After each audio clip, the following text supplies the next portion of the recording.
हो गया।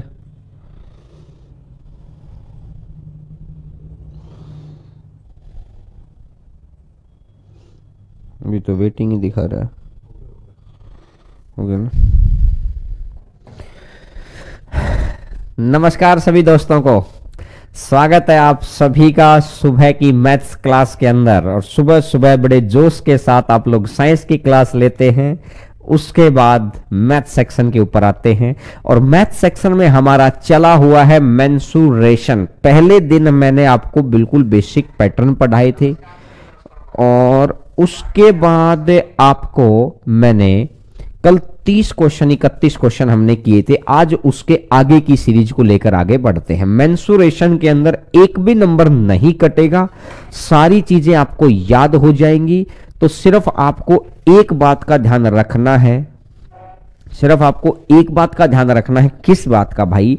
कि जो परसों की क्लास थी ना, उसको एक बार देख लेना जरूर याद करके, क्योंकि परसों वाली क्लास को जितना देखेंगे उतना आपके लिए बेनिफिट होगा, जितना देखेंगे उतना बेनिफिट होगा।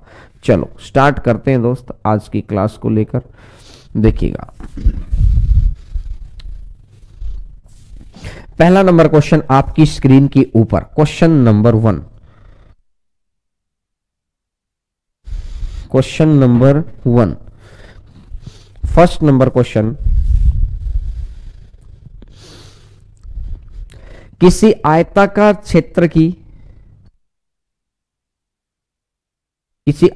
क्षेत्र की लंबाई और चौड़ाई का अनुपात रखा 7:4। 4 मीटर चौड़े रास्ते का जो क्षेत्र बाहर की ओर है का ये है, तो क्षेत्र की चौड़ाई ज्ञात करनी है। बाहर की तरफ है तो एरिया अगर बाहर की तरफ है तो आपको पता है कि 2x L प्लस b और प्लस में 2x। याद आ गया?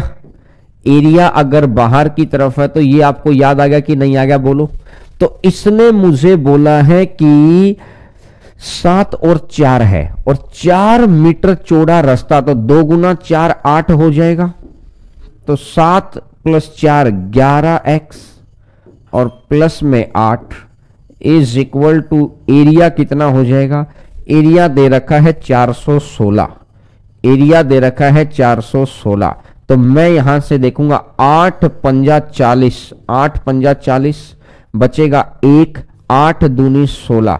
तो ये आ जाएगा 11x इज इक्वल टू 52 में से 8 गया तो आ जाएगा 44 और x इक्वल टू आ जाएगा 4। और x इक्वल टू अगर 4 आ गया है तो अब आपने देखा कि इसकी बतानी है आपको चौड़ाई। तो चौड़ाई बतानी है तो चौड़ाई इसकी 4x है। तो अगर इसकी चौड़ाई 4x है तो 4 गुना 4 कितना बन जाएगा? 16। आंसर आ जाएगा 4 गुना 4 कितना हो जाएगा? 16। बोलो अगर बात क्लियर है तो। 4 गुना 4 कितना बन जाएगा? 16 बन जाएगा। बोलो अगर बात क्लियर है तो। बहुत अच्छे से क्लियर होनी चाहिए।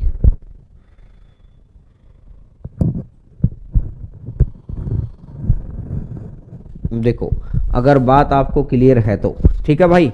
चलिए नेक्स्ट नंबर क्वेश्चन पर आगे बढ़ते हैं। क्वेश्चन नंबर नेक्स्ट आपकी स्क्रीन के ऊपर, एक समद्विबाहु समलंब का क्षेत्रफल 176 है। समद्विबाहु समलंब, देखिएगा समद्विबाहु समलंब यानी कि समलंब देखते ही ट्रेपीजियम, समलंब चतुर्भुज ये है।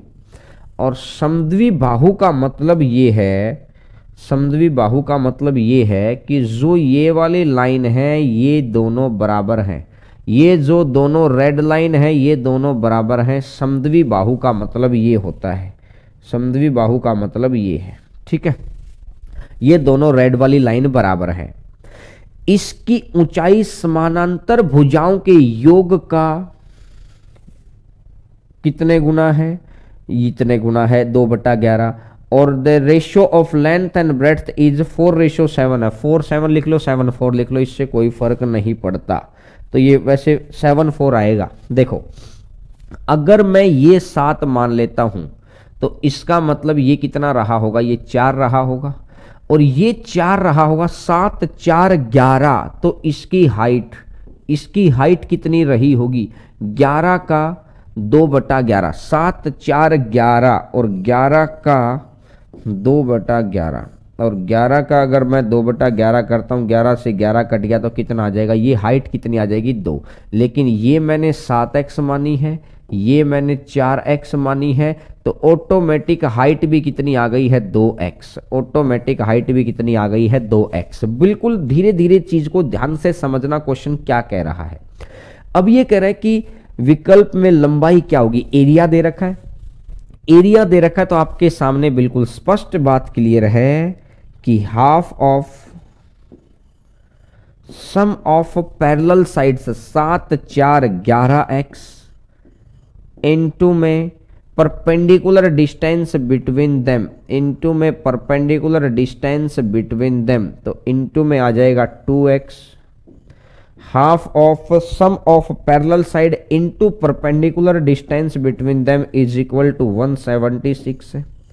तो यहां से मैंने देखा 2 से 2 कट गया और 11 से काटेगा, 11 से काटेगा तो 11 एकम 11 और 11 छिका 66। तो यहां से मैंने देखा एक्स स्क्वायर इक्वल टू 16 आ गया और एक्स स्क्वायर इक्वल टू 16 आ गया तो एक्स इक्वल टू कितना बन जाएगा 4।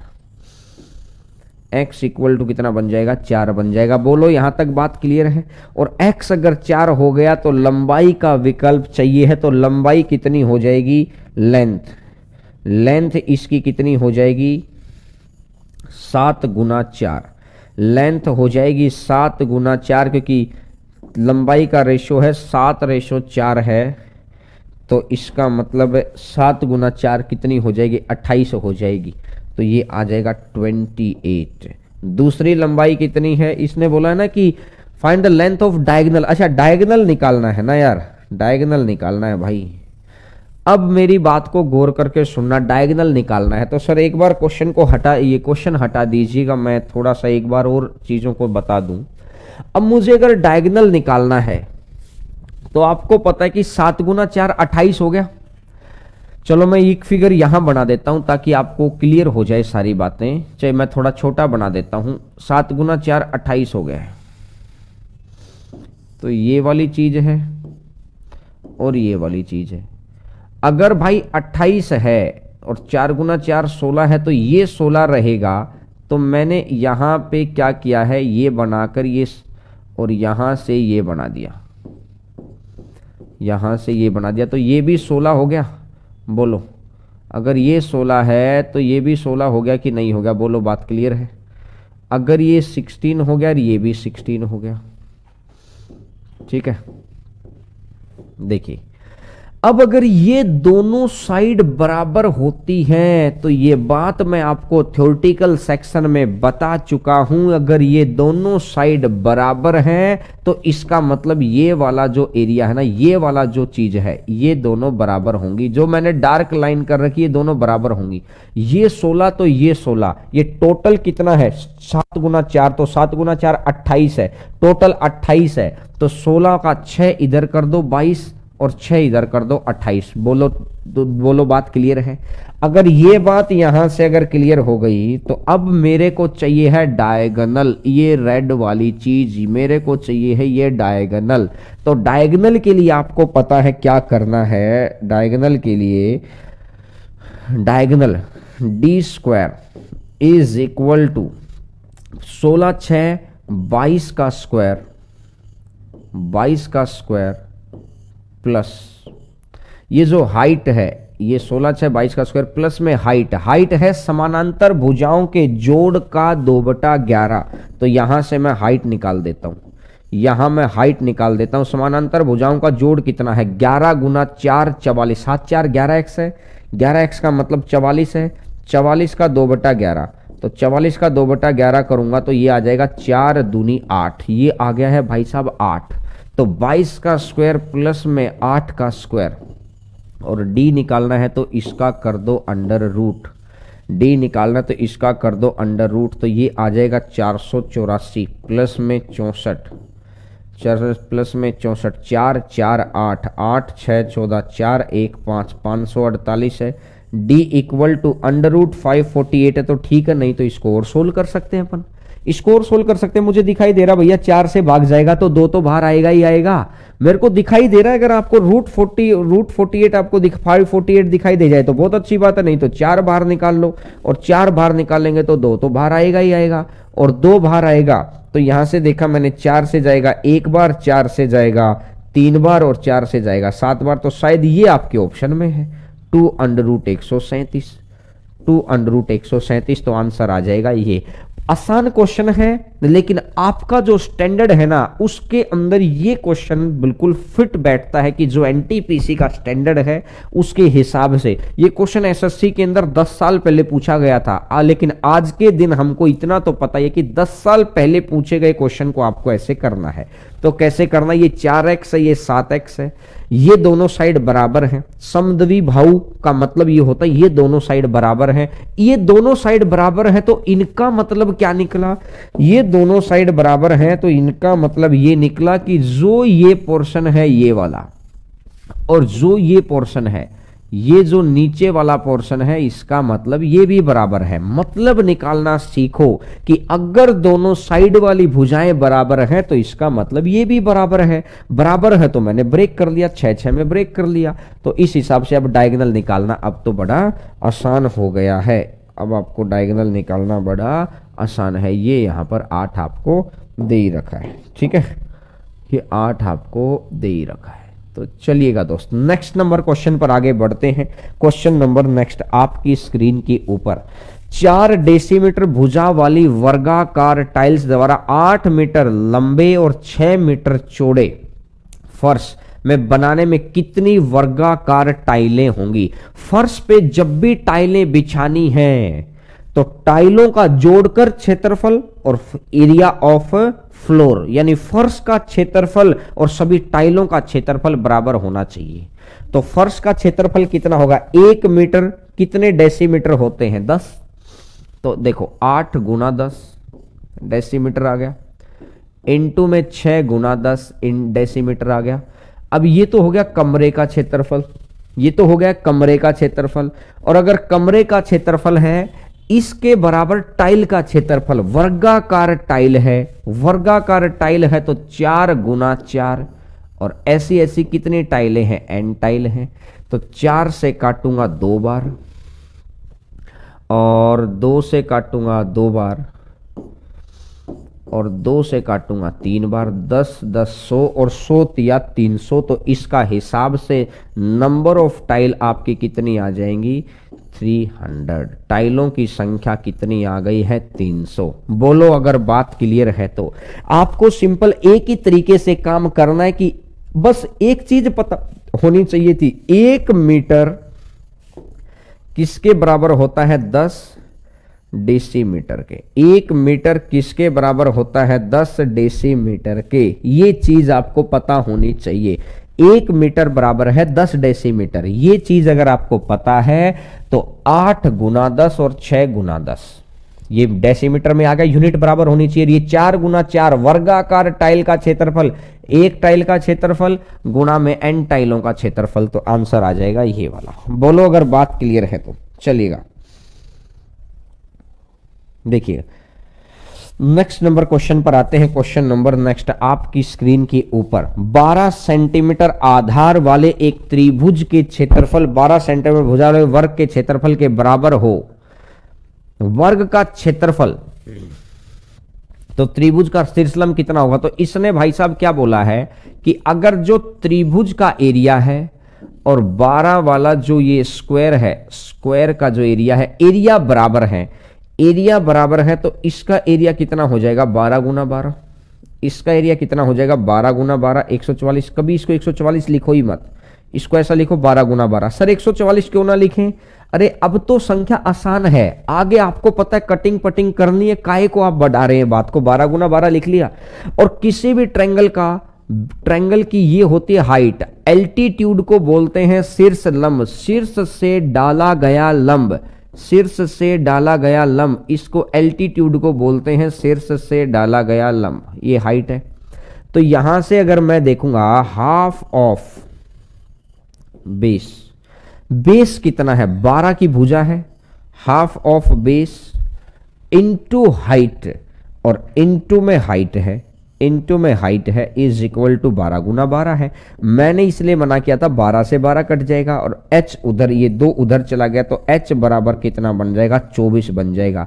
एरिया इक्वल टू एरिया कर दो, एरिया इक्वल टू एरिया कर दो, कहीं भी कोई समस्या ये नहीं है। एरिया इक्वल टू एरिया कर दिया तो किसी भी तरीके की कोई समस्या नहीं है। चलिएगा सर, नेक्स्ट नंबर क्वेश्चन पर आगे बढ़ते हैं। क्वेश्चन नंबर नेक्स्ट, बोलो 12 किसका आ रहा है, 12 क्यों आएगा भाई, 24 आएगा।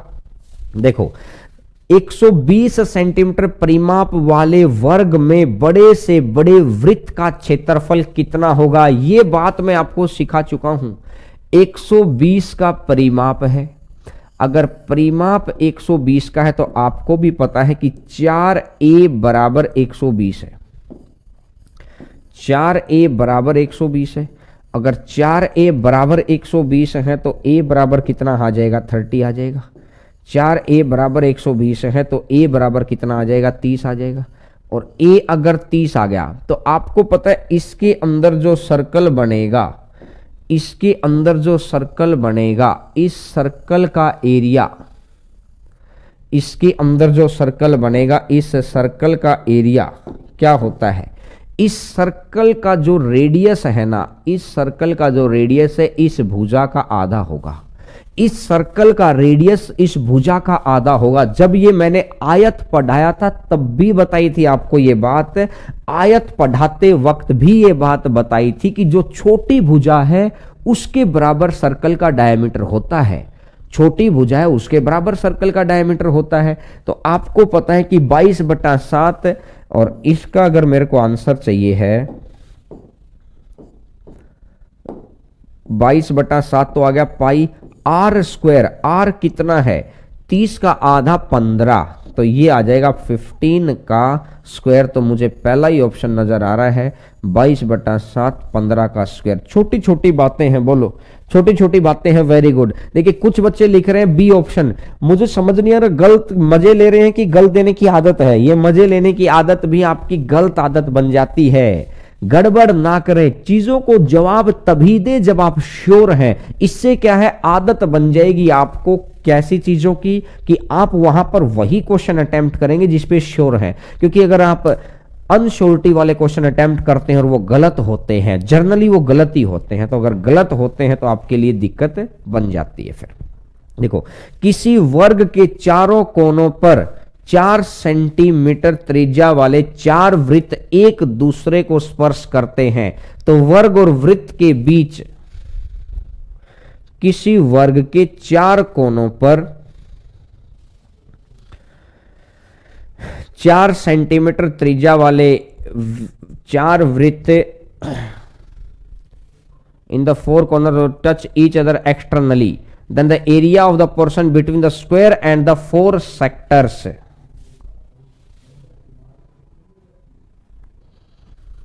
देखो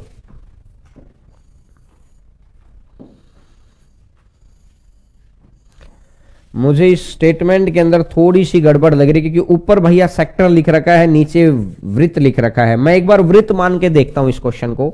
अगर मैं एक बारी आपको ये बोल देता हूं कि एक ये सर्कल है, एक ये सर्कल है, अगली बारी यार ये सर्कल है, और अगली बारी यार ये सर्कल, ये 4 सर्कल हैं। इसने बोला एक्सटर्नली टच करते हैं, ऐसे भी टच कर लिया। तो आपने पता है कि इसका रेडियस इसने कितना दे रखा है, 4 दे रखा है। अगर इसका रेडियस 4 है तो ये 4 8 हो गया, और 8 8 16, तो इसकी साइड आ गई 16, इसकी साइड आ गई है 16। बोलो बात क्लियर है, इसकी साइड 16 है। तो अब ये कह रहा है कि इस वर्ग में से अगर मैं इन चारों का एरिया घटा दूं तो इनके द्वारा घेरे गए भाग का क्षेत्रफल क्या होगा। यही तो पूछा उसने, इनके द्वारा घेरे गए भाग का क्षेत्रफल क्या होगा, यही तो पूछा है। तो देखो 16 है, तो मैं अगर यहां से एक सर्कल का एरिया निकाल दूं, pi r square, pi r square, अगर ये पाई आर स्क्वायर है, टोटल 16 में से अगर मैं ये पाई आर स्क्वायर निकाल देता हूं, एक मिनट रुकना यार, क्योंकि मुझे ये लग रहा है कि ये सेक्टर होना चाहिए। एक बार मैं चेक करवा देता हूं।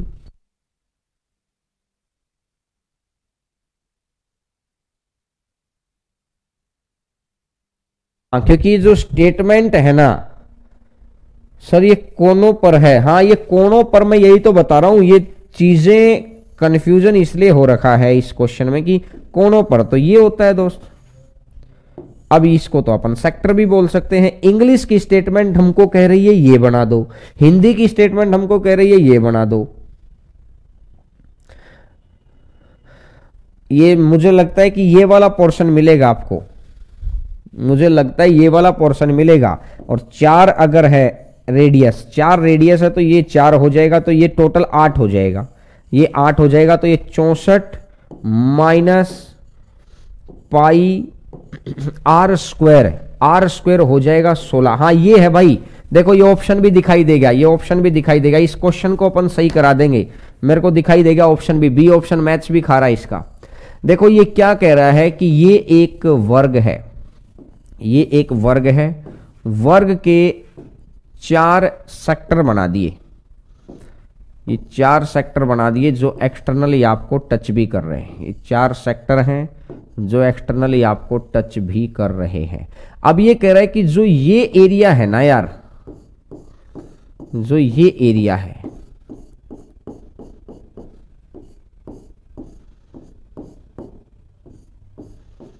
ये जो एरिया है ना, ये एरिया बताना है आपको क्या होगा। अगर ये वाला रेडियस दे रखा है इसका 4, अगर ये वाला रेडियस अगर इसका 4 है तो ये वाला रेडियस भी कितना होगा, 4 होगा कि नहीं होगा, बोलो भैया। ये वाला रेडियस भी 4 होगा। 4 4 टोटल कितना हो जाएगा, 8 हो जाएगा।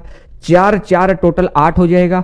तो अगर 8 का स्क्वायर 64 में से मैं क्या घटाता हूं, एक sector pi r square 4 into 4, और सेक्टर है तो ये चौथा हिस्सा है पाई आर इंटू, यानी इस वृत्त का चौथा हिस्सा, क्योंकि ये भी तो 90 डिग्री है ना, यहां पर ये भी तो 90 डिग्री है। बोलो बात समझ में आ रही है क्यों? मैं आपकी तरफ नहीं देख रहा, मेरा ध्यान सिर्फ बोर्ड की तरफ। अगर मैं आपकी तरफ देखूंगा तो चीजों को बहुत अच्छे से फिर मैं आपकी तरफ देखता रहूंगा। आपका ध्यान सॉलिड होना चाहिए। और ये आ गया एक सेक्टर, और ऐसे ऐसे कितने सेक्टर हैं, 1 2 3 और 4, ऐसे ऐसे 4 सेक्टर हैं। और ऐसे ऐसे अगर 4 सेक्टर हैं तो चारों की गुणा कर दो, 4 से 4 कट गया, 16 बाहर आ जाएगा। अगर ये 16 बाहर आ जाएगा,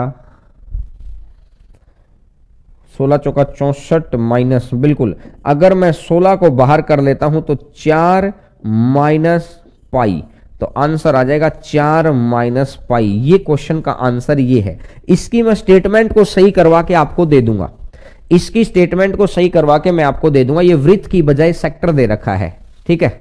तो चलते हैं आगे, बढ़ते हैं नेक्स्ट नंबर क्वेश्चन के ऊपर।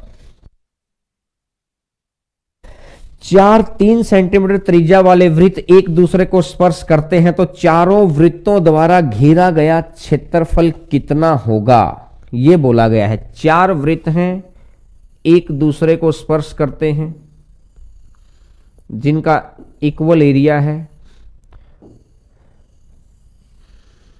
तो इनके द्वारा घेरा गया क्षेत्रफल कितना होगा। तो खुद सोचो यार, अगर ये 3 है और आपको भी पता है कि ये भी 3 है, और आपको पता है ये भी 3 है, और आपको पता है ये भी 3 है, ये भी 3 है, ये भी 3 है, ये भी 3 है। हर जगह 3 3 3 3 3 3 है, बोलो।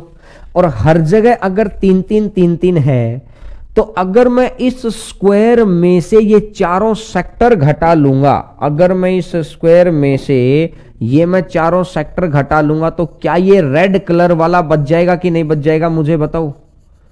क्या ये रेड कलर वाला बच जाएगा कि नहीं बच जाएगा? स्क्वायर में से अगर मैं सेक्टर घटा लूंगा तो ये रेड कलर वाला बचेगा कि नहीं बचेगा, बोलो भाई बोलो। तो अब मुझे पता है कि रेडियस अगर 3 है तो 3 रेडियस यहां है, 3 रेडियस यहां है, तो 3 3 साइड कितनी 6, 3 3 साइड कितनी 6। अगर साइड 6 है तो 6 का स्क्वायर तो 36 आ गया, 36 में से ये 4 सेक्टर हैं, 4 सेक्टर हैं तो एक सर्कल घट जाएगा, pi r square, pi r square 3 गुना 3। 9 बाहर निकाल दो, अगर 9 बाहर निकाल देंगे तो आंसर कितना बन जाएगा, 4 माइनस पाई। आंसर आ जाएगा 4 माइनस पाई। बोलो आंसर आ जाएगा 4 माइनस पाई। बोलो अगर बात क्लियर है तो, बिल्कुल अच्छे से क्लियर होनी चाहिए। आंसर आ जाएगा 4 माइनस पाई। चलिए नेक्स्ट नंबर क्वेश्चन पर आगे बढ़ते हैं। Question number next, very good, बहुत सारे बच्चों ने सही जवाब भी दे दिया है। किसी वर्ग के आंतरिक और बाह्य वृत्त की त्रिज्या का अनुपात ज्ञात करो। बोलो भाई, आंसर ही आ जाना चाहिए इतनी देर में तो। किसी वर्ग के आंतरिक, ये वर्ग है एक, इसका अंदर वाला जो वृत्त होगा, जो इसके अंदर वृत्त बनाया जाएगा, याद करो अंदर जो वृत्त बनाया जाएगा ये तो साइड का आधा होता है, उसका रेडियस तो साइड का आधा होगा। और जो बाहर वृत्त बनाया जाएगा, जो बाहर वृत्त बनाया जाएगा उसका क्या होता है, वो डायगोनल का आधा होता है। डायगोनल का आधा तो डायगोनल कितना होता है, √2a का आधा डिवाइडेड बाई 2, √2a का आधा। तो ये बन जाएगा 1/√2 आएगा, 1/√2 आएगा। ये ऑप्शन में नजर नहीं आ रहा है, कोई बात नहीं, ये चीज तो अपन प्रूफ कर चुके हैं। ये 1/√2 ही आएगा, ये √3 ना होकर ये ऑप्शन में करा दूंगा। अरे ए कह रहे हैं, बच्चों को रूट तो याद है, बच्चों को रूट तो याद है, लेकिन ए कैसे आएगा। आपको पता है वर्ग का आंतरिक, आंतरिक होगा तो अंदर वाला जो वृत्त होगा वो इस साइड का, इस रेडियस क्या होगा, इस साइड का आधा होगा। रेडियस क्या होगा, साइड का आधा। और जो बाहर वाला वृत्त होगा वो क्या होगा, बाहर वाले वृत्त में रेडियस क्या होगा, बाहर वाले वृत्त में रेडियस होगा डायगोनल का आधा, डायगोनल का आधा। ये देखो बाहर वाले वृत्त में तो डायगोनल का आधा है, तो मैंने सिर्फ क्या किया है, यहां a/2 और यहां पर √2a/2। तो यहां से अगर मैं दोनों जगह देखूंगा तो आपका आंसर, आपका देखो, ये मत सोचा करो। देखो क्या होता है यार, कई बारी क्या होता है कि टाइपिस्ट से भी एरर हो जाती है, लेकिन आप लोग क्या करते हैं, आंसर को भिड़ाने का प्रयास करते हैं ना। आपकी जो बेसिक फंडामेंटल है ना, जो परसों की क्लास थी उसको जरूर ले लेना, उसके ऊपर ही सारे क्वेश्चन है। ये परसों की क्लास के ऊपर ही सारे क्वेश्चन है। चलिएगा सर, नेक्स्ट नंबर क्वेश्चन पर आते हैं। नेक्स्ट नंबर क्वेश्चन पर आते हैं। क्वेश्चन नंबर नेक्स्ट, दो वर्गों के विकर्णों का अनुपात दे रखा है, क्षेत्रफल का अनुपात बताना है क्या होगा। बिल्कुल भाई साहब, डायगोनल का रेशियो है, डायगोनल होता है सिंगल डायमेंशन 2:5, डायगोनल होता है सिंगल डायमेंशन 2:5, डायगोनल का रेशियो है 2:5, डायगोनल होता है सिंगल डायमेंशन।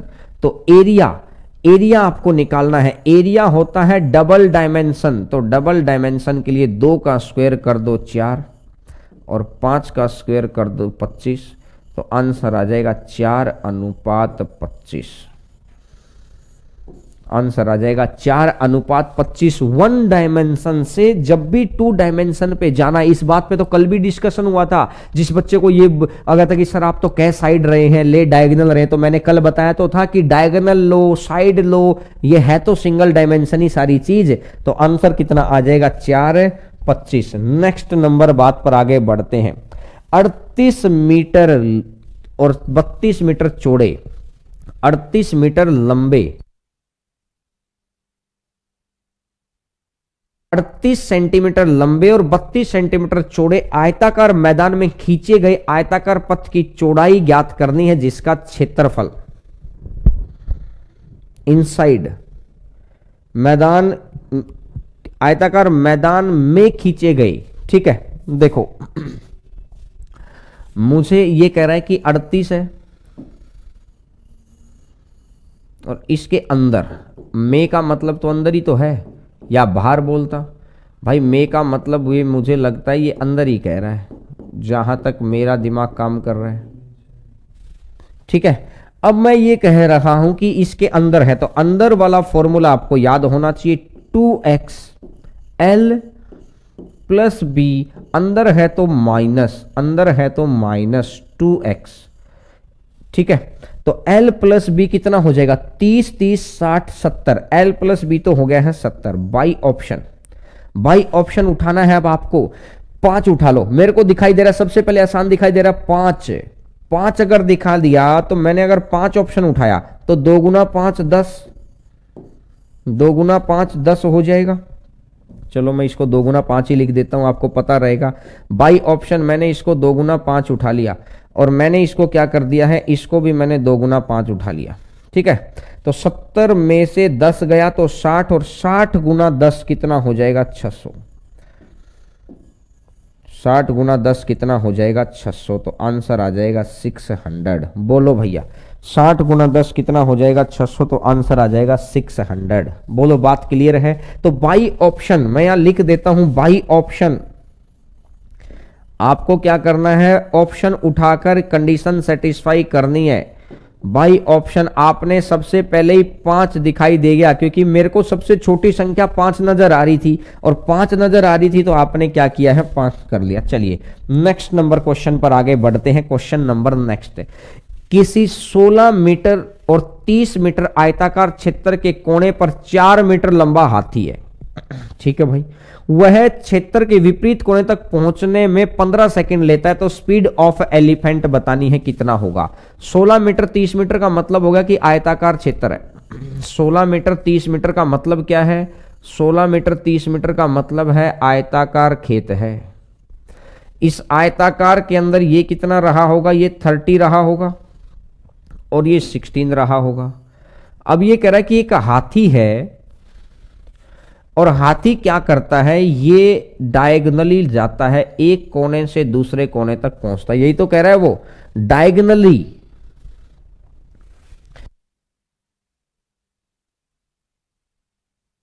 डायगोनली इंग्लिश में देखो वो कह रहा है कि डायगोनली जाता है, विकर्ण पे, यहां से यहां जाता है, यहां से यहां जाता है। तो देखो आपको कुछ भी सोचने की जरूरत नहीं। इसको 2 से कट करूंगा, अगर मैं इसको 2 से कट करूंगा तो 15 आएगा। अगर मैं इसको 2 से कट करूंगा तो 8 आएगा, ये 15 आएगा, ये 8 आएगा, तो ये टोटल कितना हो जाएगा, ये 17 हो जाएगा। ये 15 आएगा, ये 8 आएगा, तो टोटल कितना हो जाएगा 17 हो जाएगा। 15 8 17 बोलो, तो 17 ना होकर 17 का भी 2 गुना है, तो टोटल कितना हो जाएगा, ये 34 हो जाएगा। ये 34 आ गया। ये जो 34 मीटर आ गया, ये 34 मीटर जाने में 15 सेकंड लेता है। 15 सेकंड लेता है 34 मीटर जाने में, सेकंड ले लिए हैं 15। 34 मीटर जाने में सेकंड ले लिए हैं 15। तो आपको पता है कि 15 दूनी 30, 2 पॉइंट समथिंग आना चाहिए यार, 2 पॉइंट समथिंग आना चाहिए। 16 और 30 है, 4 मीटर लंबा हाथी भी है। नहीं बिल्कुल सही है, 4 मीटर लंबा हाथी भी है, बिल्कुल सही है। तो देखो एक हाथी यहां खड़ा, वो ट्रेन वाला केस बन गया। 4 मीटर इधर से हटा दो और 4 मीटर इधर से हटा दो, तो इसका मतलब ये होगा कि 8 मीटर हटेगा, और 8 मीटर हटेगा तो 34 माइनस 8, और 34 माइनस अगर 8 हो जाएगा तो कितना बढ़ जाएगा 26। अगर इस 26 को अपन 15 से भाग करते हैं तो 15 एकम 15 बचेगा कितना 11, और बचेगा 11, तो 15 7 105, 15 8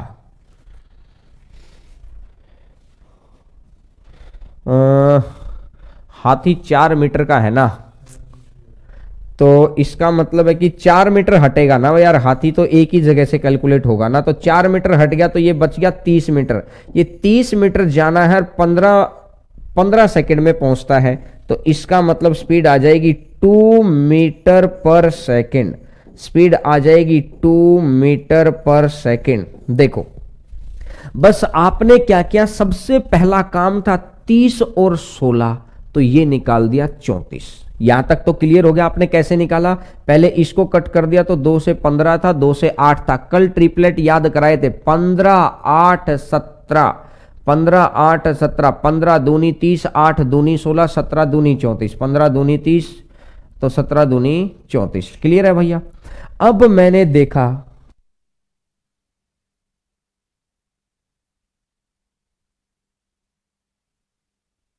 देखो ठीक है, अब उसने क्या बोला है, अब उसने ये बोला है कि भाई हाथी खड़ा है, मैं मानता हूं हाथी तो ये खड़ा है, यहां पर हाथी ये खड़ा है।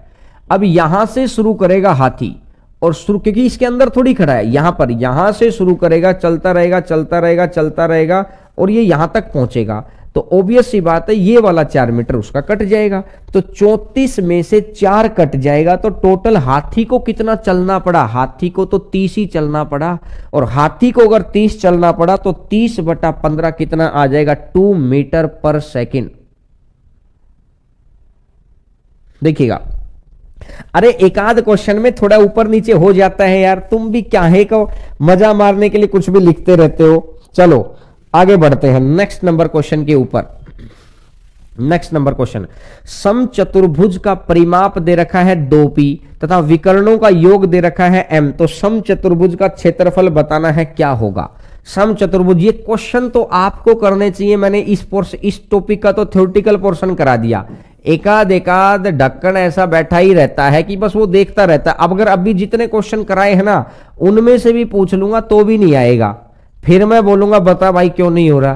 तो एक आध क्वेश्चन के अंदर थोड़ा सा ऊपर नीचे प्लस माइनस हो जाता, तो उसमें कोई खास बात थोड़ी है, ये गलतियां तो आप भी सही कर सकते हैं।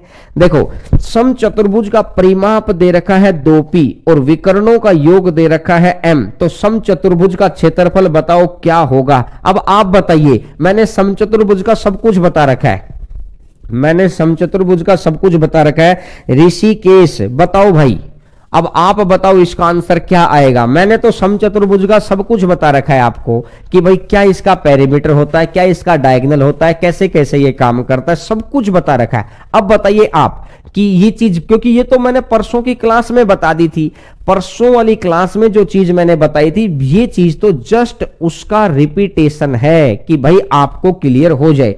तब तक मैं आपके कमेंट्स को देख लेता हूं, बताओ, तब तक मैं आपके कमेंट्स को देख लेता हूं।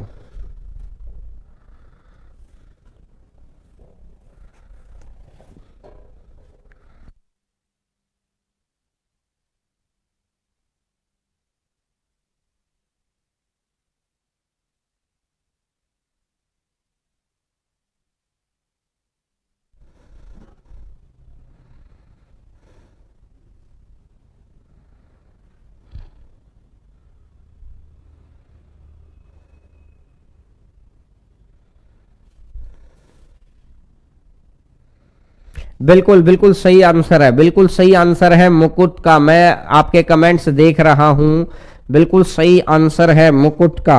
ए ऑप्शन, ए ऑप्शन नहीं भाई, ए कहां आएगा, गलत आ गया, ए तो गलत है। बताओ, अब ये जो ऋषिकेश भाई कह रहा था कुछ कुछ कि सर एक बारी में बताओ, ये बता, तेरे को बता रखा है भाई। चीजें हम लोग क्या है कि फ्री माइंड होकर पढ़ाते हैं, कई बार 2+2 भी दिमाग 4 कह देता है, तो वो वाली चीज तो पकड़ने के लिए बैठे हो। अब मैं बोलूं कि परसों वाली क्लास क्यों नहीं याद है, बताओ, अब कोई जवाब है इस चीज का, नहीं है। तो चीजों को बेटा पॉजिटिव एटीट्यूड से देखो, पॉजिटिव नजरिए से देखो, बाकी आपकी मर्जी है। अब बताओ, क्वेश्चन हिल रहा नहीं है, अब अपना चुपचाप बैठे के रे सर ये तो बेइज्जती होगी, अभी तक सर के ऊपर फेंक रहे थे, तो क्या हो गया अगर वह 34 में से एक बार मैंने गलती से 4 घटा दिया, मुझे लगा अंदर खड़ा है, मैंने क्योंकि हिंदी इंग्लिश के अंदर थोड़ी सी गड़बड़ थी, इस वजह से मैं इंग्लिश के हिसाब से सोल्व कर रहा था, पहले मैं हिंदी के हिसाब से सोल्व कर रहा था, तो मैं इस वजह से थोड़ा सा प्लस माइनस कर गया। इस बात को तो आपने देख लिया कि सर ऐसा क्यों कह रहे हैं। लेकिन अब एक बात है, जब आपकी बारी आती है तो आपको लगता है सर मैथ बहुत मुश्किल है। भैया प्लस माइनस में थोड़ी मोटी गलतियां हो जाती हैं, इसका तो ढक्कन खुल गया, आप कुछ समझ नहीं आ रहा। परसों वाली क्लास ली थी 3 बार, देखो यार ये है प्रैक्टिस बैच ऋषिकेश। अगर प्रैक्टिस बैच में मैं फिर कह रहा हूं, आप फर्स्ट बारी ले रहे हैं, फर्स्ट बारी में आपको लेना चाहिए कंसेप्चुअल बैच, फर्स्ट बारी के अंदर आपको प्रैक्टिस में ही आ गए। पहली बारी नेट प्रैक्टिस होती है, न कि सीधा मैदान में जाया जाता है, और मैदान में जाके आप बोलते हैं कि सर मैं तो ना चौके छक्के नहीं मार पा रहा। पहली बारी में नेट पे उतरो भाई, पहली बारी में। ये कंसेप्ट बैच नहीं है, ये प्रैक्टिस बैच है। कंसेप्ट बैच किस चीज का है, ये साइंस और रीजनिंग का कंसेप्ट बैच है। मैथ का तो हम लोगों ने एक बोनस दे रखा है आपको कि यार इसकी हम लोग लिमिटेड कंटेंट की आपको प्रैक्टिस करा देंगे, जिससे आपको इधर उधर भटकना नहीं पड़ेगा कि मैथ में क्या पढ़ना है।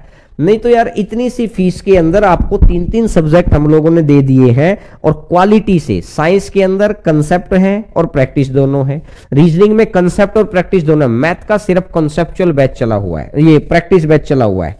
ठीक है, देखिए अब मैं आपको समझाने का प्रयास करता हूं क्योंकि ये थोड़ा सा लंबा हो जाएगा, मुझे जहां तक भी लग रहा है, मुझे जहां तक लग रहा है इसको थोड़ा ये लंबाई हो जाएगा क्योंकि इसका छोटा तो रहेगा नहीं भाई ये।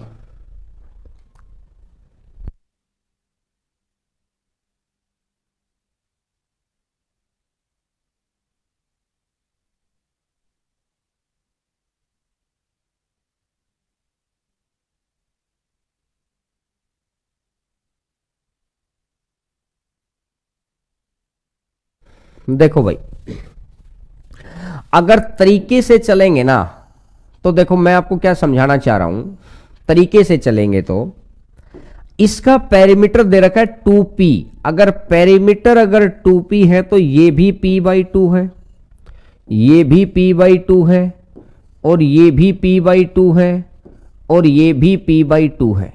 ठीक है, अब मैंने क्या माना, ये डायगोनल मान लिया मैंने 2a, डायगोनल मान लिया मैंने 2a, तो a इधर a इधर, ये डायगोनल मान लिया 2b, तो b इधर b इधर, डायगोनल 2a है, ये b है, तो करना क्या है आपको, ये a और a,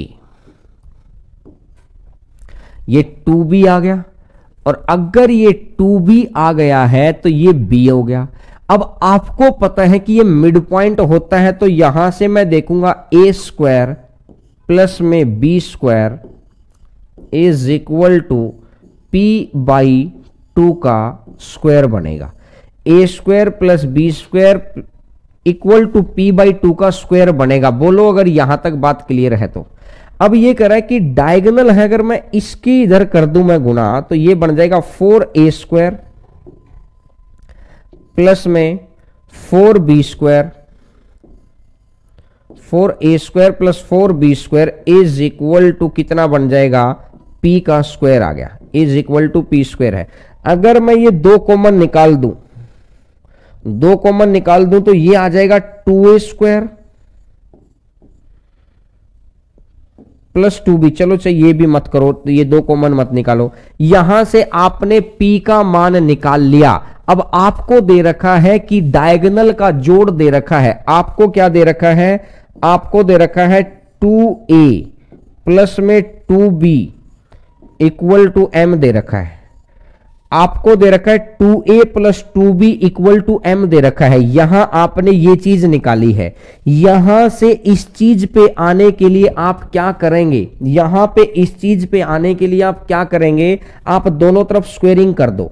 तो आप दोनों तरफ स्क्वेयरिंग करेंगे तो ये 4a square plus 4b square equal to कितना बन जाएगा, 4a स्क्वायर प्लस में 4b स्क्वायर प्लस में 2 दूनी 4 दूनी 8ab equal to m square है।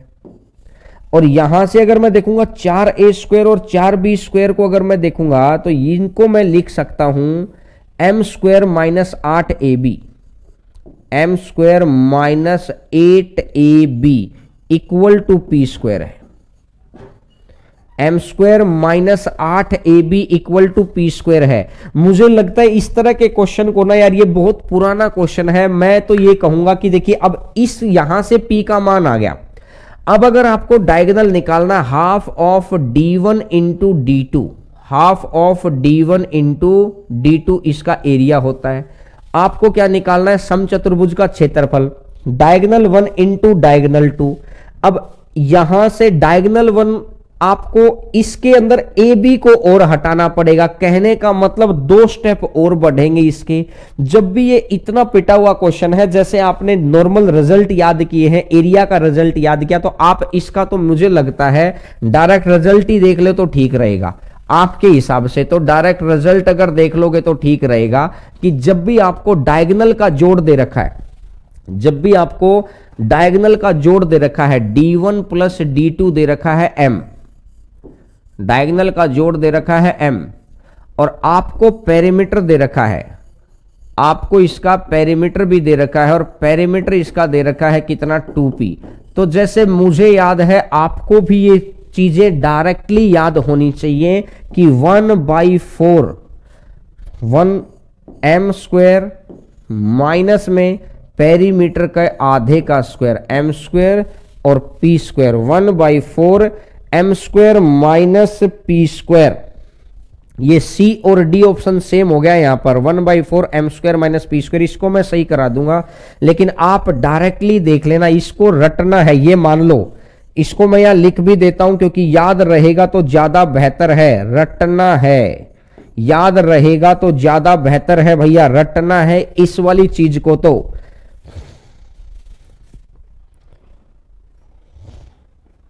देखिएगा, अगर ये वाली चीज को आपको याद रखना, ये क्योंकि डायरेक्टली याद कर लो यार कि 1/4 m² माइनस p² कि जब भी आपको डायगोनल का जोड़ दे रखा और पेरीमीटर दे रखा हो तो आंसर आ जाएगा 1/4 m² माइनस p²। ये चीज आप डायरेक्टली याद कर लेना। चलिएगा नेक्स्ट नंबर क्वेश्चन पर आगे बढ़ते हैं। देखिए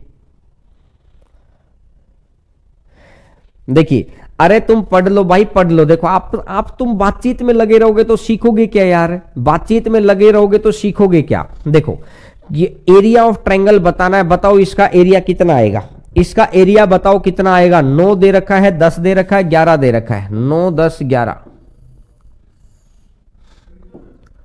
ये एरिया दे रखा है, ये 9 है, ये 10 है, ये 11 है। तो सबसे पहले मैंने क्या देखा, सेमी पैरामीटर। सेमी पैरामीटर कितना हो जाएगा, 11 9 20 20 10 30।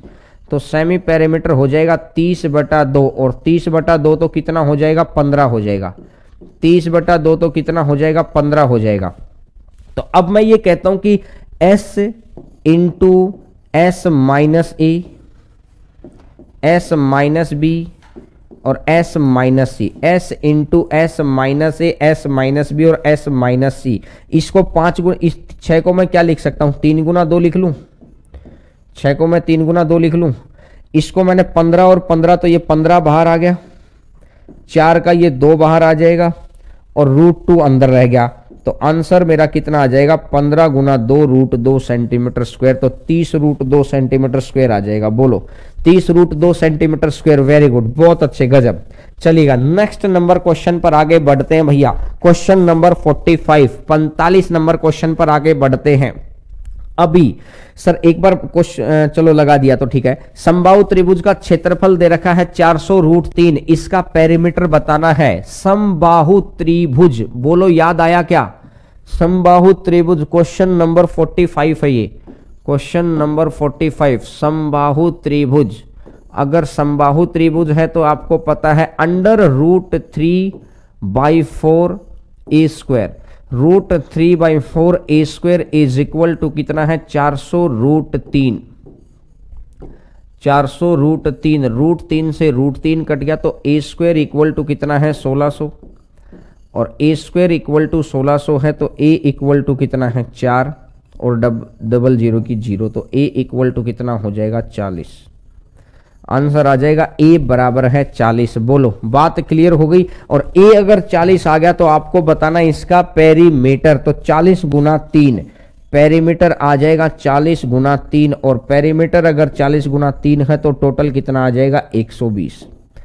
पेरीमीटर अगर 40 गुना 3 है तो टोटल आ जाएगा 120। बोलो बात क्लियर है तो ठीक है, बात समझ में आ गई। चलिएगा, वेरी गुड वेरी गुड। चलिएगा सर नेक्स्ट नंबर क्वेश्चन पर। Question number next, question number next, ये 44 है। मैं अभी मेरा ये 43 है, ठीक है। देखिएगा 45, ये 46 है। आइएगा क्वेश्चन नंबर 46, आंसर बताइए भाई। 46 नंबर क्वेश्चन है, आंसर बताइए। आपको सिखा चुके अपन सारी चीज, लेकिन अब आपको याद होनी चाहिए। अब एक बच्चा ये कहता है कि सर ये तो मुझे याद है क्योंकि ये आपने 3-4 बार पढ़ लिया। कुछ चीजें जितनी बार पढ़ेंगे उतनी बार याद होती हैं यार।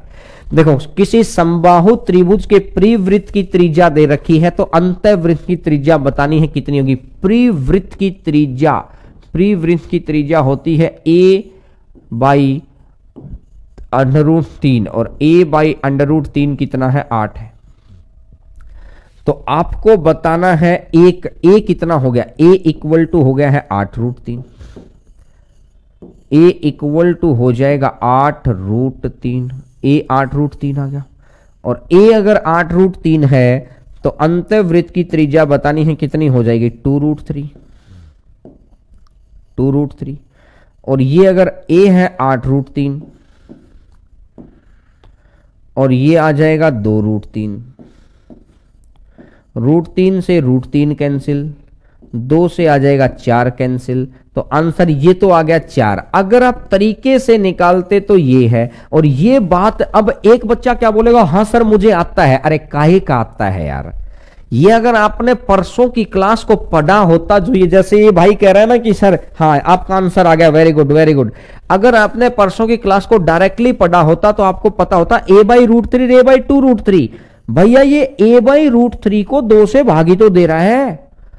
मैं ये कह रहा हूं, चलो इसको तो मैं लिखा रहने देता हूं, नहीं लेकिन लिखा क्या रहने देना, गलत चीज आप तक पहुंचेगी। एक जगह होता है a/√3 और एक जगह होता है a/√3, ये नीचे 2 होता है।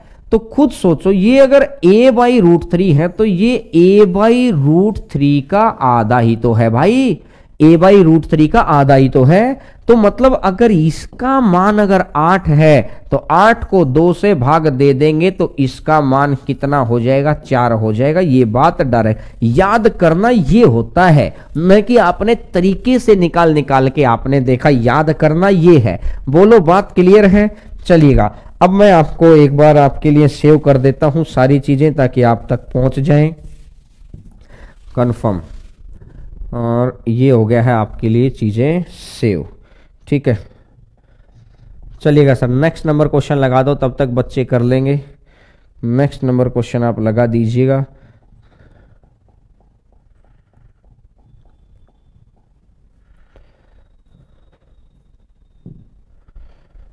आइएगा भैया, किसी समकोण त्रिभुज का एक कोण दूसरे कोण का दोगुना है। समकोण त्रिभुज का एक कोण दूसरे कोण का दोगुना है।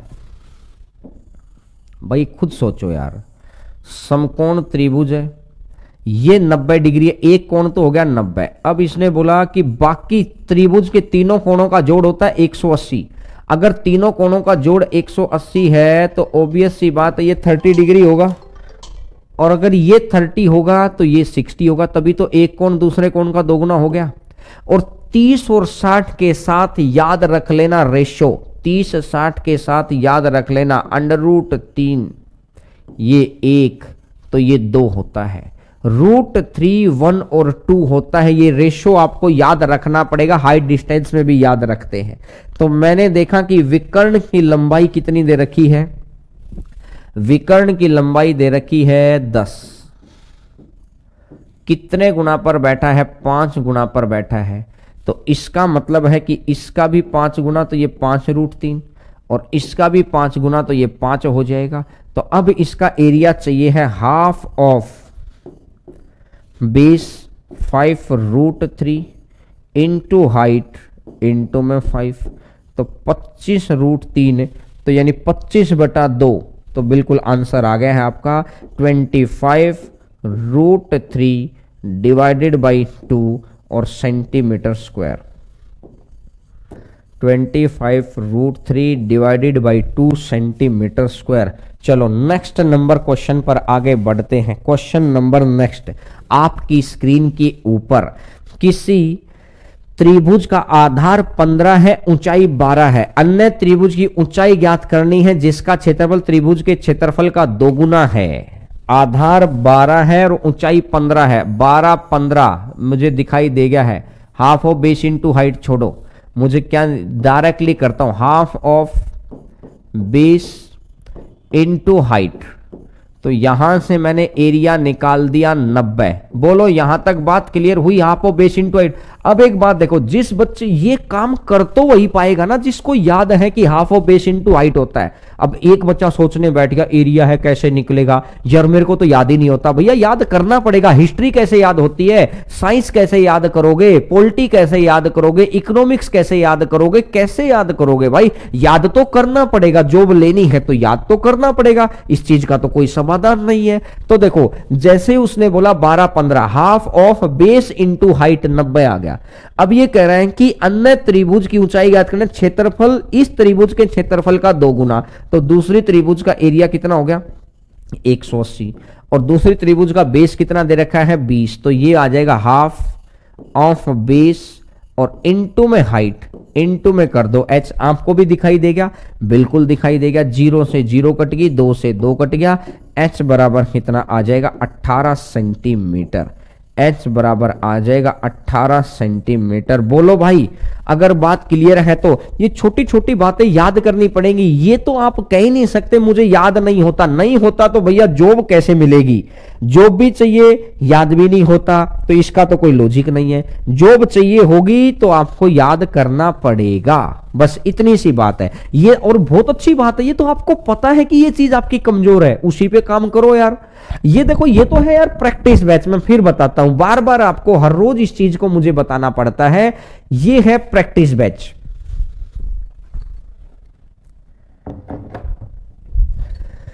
ये है प्रैक्टिस बैच, ये प्रैक्टिस बैच है। और जो साइंस और रीजनिंग है ना, वो कॉन्सेप्चुअल बैच है, वो तो दोबारा नहीं पढ़ रहे। मैथ हम कॉन्सेप्चुअल क्यों नहीं पढ़ा रहे? क्योंकि भाई कॉन्सेप्चुअल पढ़ने के लिए कम से कम 5 महीने चाहिए थे, 4 महीने चाहिए थे। अगर अपन 2-2 घंटे लगातार पढ़ते रहते तो 4 महीने चाहिए थे यार। तो इतना टाइम अपने पास था नहीं, तो हमें लगा कि अभी आपको साइंस और रीजनिंग तैयार करवा देते हैं। CBT 2 के अंदर आपको मैथ रेडी करवा देंगे, बिल्कुल 0 से लेकर। उस वक्त मेरी जिम्मेदारी रहेगी पढ़ाना, अब मेरी मतलब समझाना। प्रैक्टिस बैच में मेरी जिम्मेदारी रहती है क्वेश्चन कराना, क्लास होनी चाहिए। और कॉन्सेप्ट बैच में मेरी जिम्मेदारी होती है समझाने की। समझ रहे? तो चलिएगा नेक्स्ट नंबर क्वेश्चन। त्रिभुज की भुजाएं 3 4 5 है। त्रिभुज के मध्य बिंदुओं से बने त्रिभुज का क्षेत्रफल। देखो एक चीज का ध्यान रखना, ये चीज मैं आपको कॉन्सेप्ट बता देता हूं। ये चीज सर एक बार क्वेश्चन हटा देना। एक त्रिभुज है,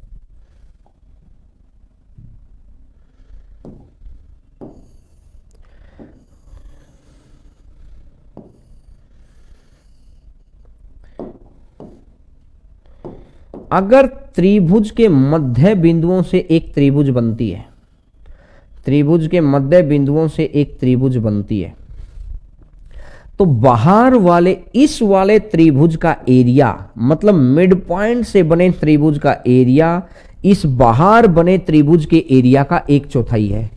इस मिड पॉइंट वाले भाग का एरिया बाहर बने त्रिभुज के एरिया का 1/4 होता है। जैसे ही मिड पॉइंट पे लगाएंगे, अगर मैं इसके भी मिड पॉइंट को बना लूं ना, तो इसका एरिया कितना होगा? इसका एरिया इस ब्लैक वाले ट्रायंगल का 1/4 हो जाएगा।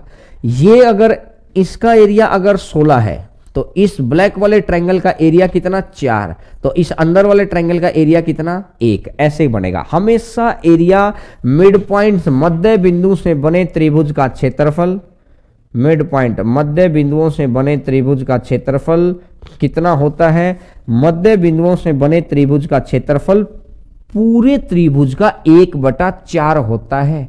पूरे त्रिभुज का 1/4 होता है। ये चीज आप समझ गए हैं? चलो सर क्वेश्चन लगा दीजिए। तो अब ये क्या कह रहा है हमको? ये कह रहा है कि त्रिभुज की भुजाएं दे रखे 3 4 5। 3 4 5 देखते याद आया क्या? मुझे याद है इसलिए मैंने झट से इधर लिख दिया। 3 4 5 देखते याद आया, याद आना चाहिए। ये 3 मान लो, ये 4 मान लो, ये 5 मान लो। ये 3 4 5 हो गया। 3 4 5, अगर 3 4 5 है तो इसका एरिया कितना होगा? Half of base into height, half of base into height. ये आ गया, ये आ गया इसका एरिया। अगर इसका मैं 1/4 कर देता हूं, अगर मैं इसका 1/4 कर देता हूं, तो 1/4 करने का मतलब ये होगा कि जो इसके मिड पॉइंट से बनेगा, जो इसके मिड पॉइंट से बनेगा, जो इसके मिड पॉइंट से बनेगा, ये इसका एरिया उसका एरिया ये हो जाएगा। ठीक है, तो इसका मतलब 4 से 4 कट गया, 3/2 और 3/2 तो मतलब आ जाएगा 1.5 स्क्वायर यूनिट। इसका आ जाएगा 1.5 स्क्वायर यूनिट, आंसर आ जाएगा 1.5 स्क्वायर यूनिट। बोलो, अगर बात क्लियर है तो बोलो हाँ। ये 3/2 ही दे रखा है यहाँ, तो चलो इसको भी ये करने की जरूरत नहीं है, तो मैं डायरेक्ट ही लिख दूंगा, ये तो आ जाएगा 3/2 स्क्वायर यूनिट। चलिएगा सर, नेक्स्ट नंबर क्वेश्चन पर आइएगा।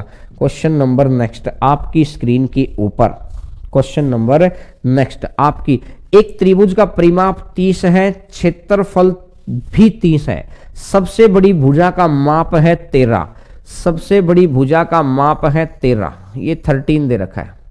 अगर ये 13 है तो आपको पता है कि रहेगी ये दोनों साइड, तो मेरे दिमाग में तो बात चलेगी 12 5 12। सर आपने कैसे सोचा 12 5 17, 17 13 30, कंडीशन भी तो सेटिस्फाई हो रही है। बाय हिट एंड ट्रायल आपने वैल्यू सोच ली, by hit and trial value सोच ली। सर क्या सही है, क्या चेक कर लेते हैं ना, क्या 12 और 15 सही है, क्या 12 और 5? मैं कब कह रहा हूं सही है, मैं तो ये कह रहा हूं कि इनके हिसाब से एरिया कितना बनेगा, हाफ ऑफ 12 गुना 5, और 12 कितना है, ये 2 है, 2 से कटेगा 6 आ जाएगा, 6 गुना 5 टोटल कितना है 30 है।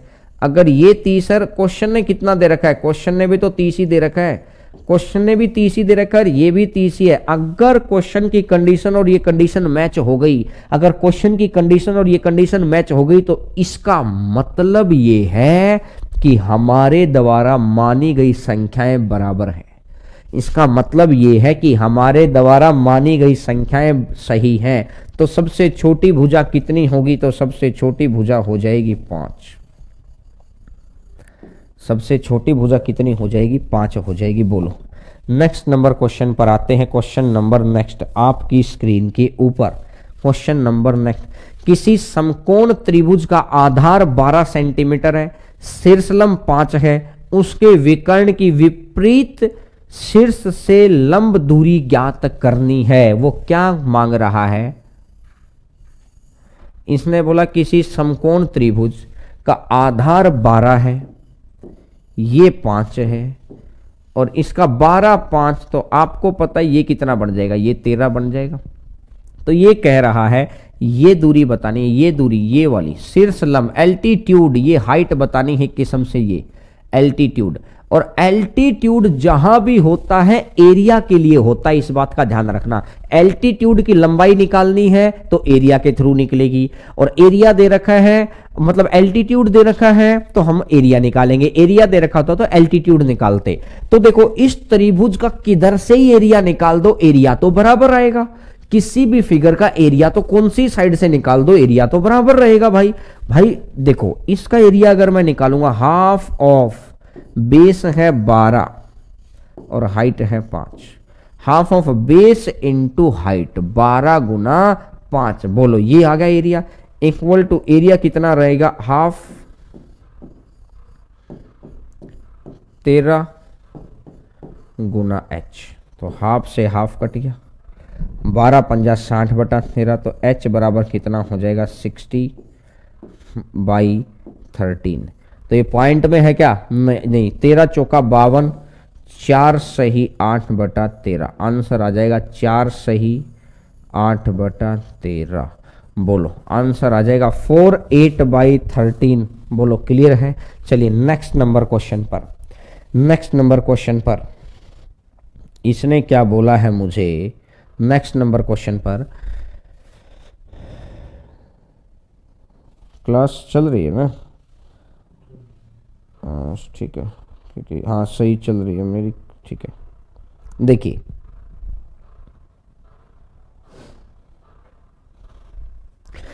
किसी त्रिभुज का क्षेत्रफल 1176 सेंटीमीटर है और बेस और इसके एल्टीट्यूड का रेशो 3-4 है, तो एल्टीट्यूड ऑफ अ ट्रायंगल बताना है कितना होगा। एल्टीट्यूड ऑफ अ ट्रायंगल, तो फिर से वही तरीका, half of base into height is equal to है 1176, 4 तिया 12, चलो 2 से कट दो 2, 3 दूनी 6, 6 से काटूंगा तो 6 एकम 6, 5 6 नीवा 54, बचेगा 3 और 6 से 36, तो एक्स स्क्वायर इक्वल टू 196 है। और एक्स स्क्वायर इक्वल टू 196 है तो एक्स इक्वल टू कितना बन जाएगा 14। एक्स स्क्वायर इक्वल टू 196 है तो एक्स इक्वल टू कितना बन जाएगा 14। तो इसका मतलब शीर्ष लंब की लंबाई 14 है तो शीर्ष लंब कितना था 4x, और 4x कितना हो जाएगा 4x हो जाएगा 4 इंटू 14 56। 4 इंटू 14 कितना हो जाएगा 56। बोलो बात क्लियर हो गई। चलिएगा नेक्स्ट नंबर क्वेश्चन पर आगे बढ़ते हैं। 42 कैसे आएगा, 14 गुना 3 42 थोड़ी आएगा। शीर्ष लंब तो 4 दे रखा था ना, 56 आ जाएगा। देखिए छोटी छोटी गलतियां हैं, ये मत किया करो। समद्विबाहु त्रिभुज की दो भुजाएं दे रखी है 15 और 22। परिमाप के संभव मान कितने हैं, परिमाप के संभव मान कितने हैं। देखो किसी त्रिभुज की भुजाएं दे रखी हैं समद्विबाहु समान भुजा, यानी दो केस बनेंगे। एक मैं मानता हूं कि अगर ये 15 है तो ये भी 15 रहा होगा और ये 22 आ जाएगा। और दूसरा केस मैंने माना कि अगर ये 22 है तो इसका मतलब ये भी 22, जिसमें दो भुजाएं बराबर करनी है।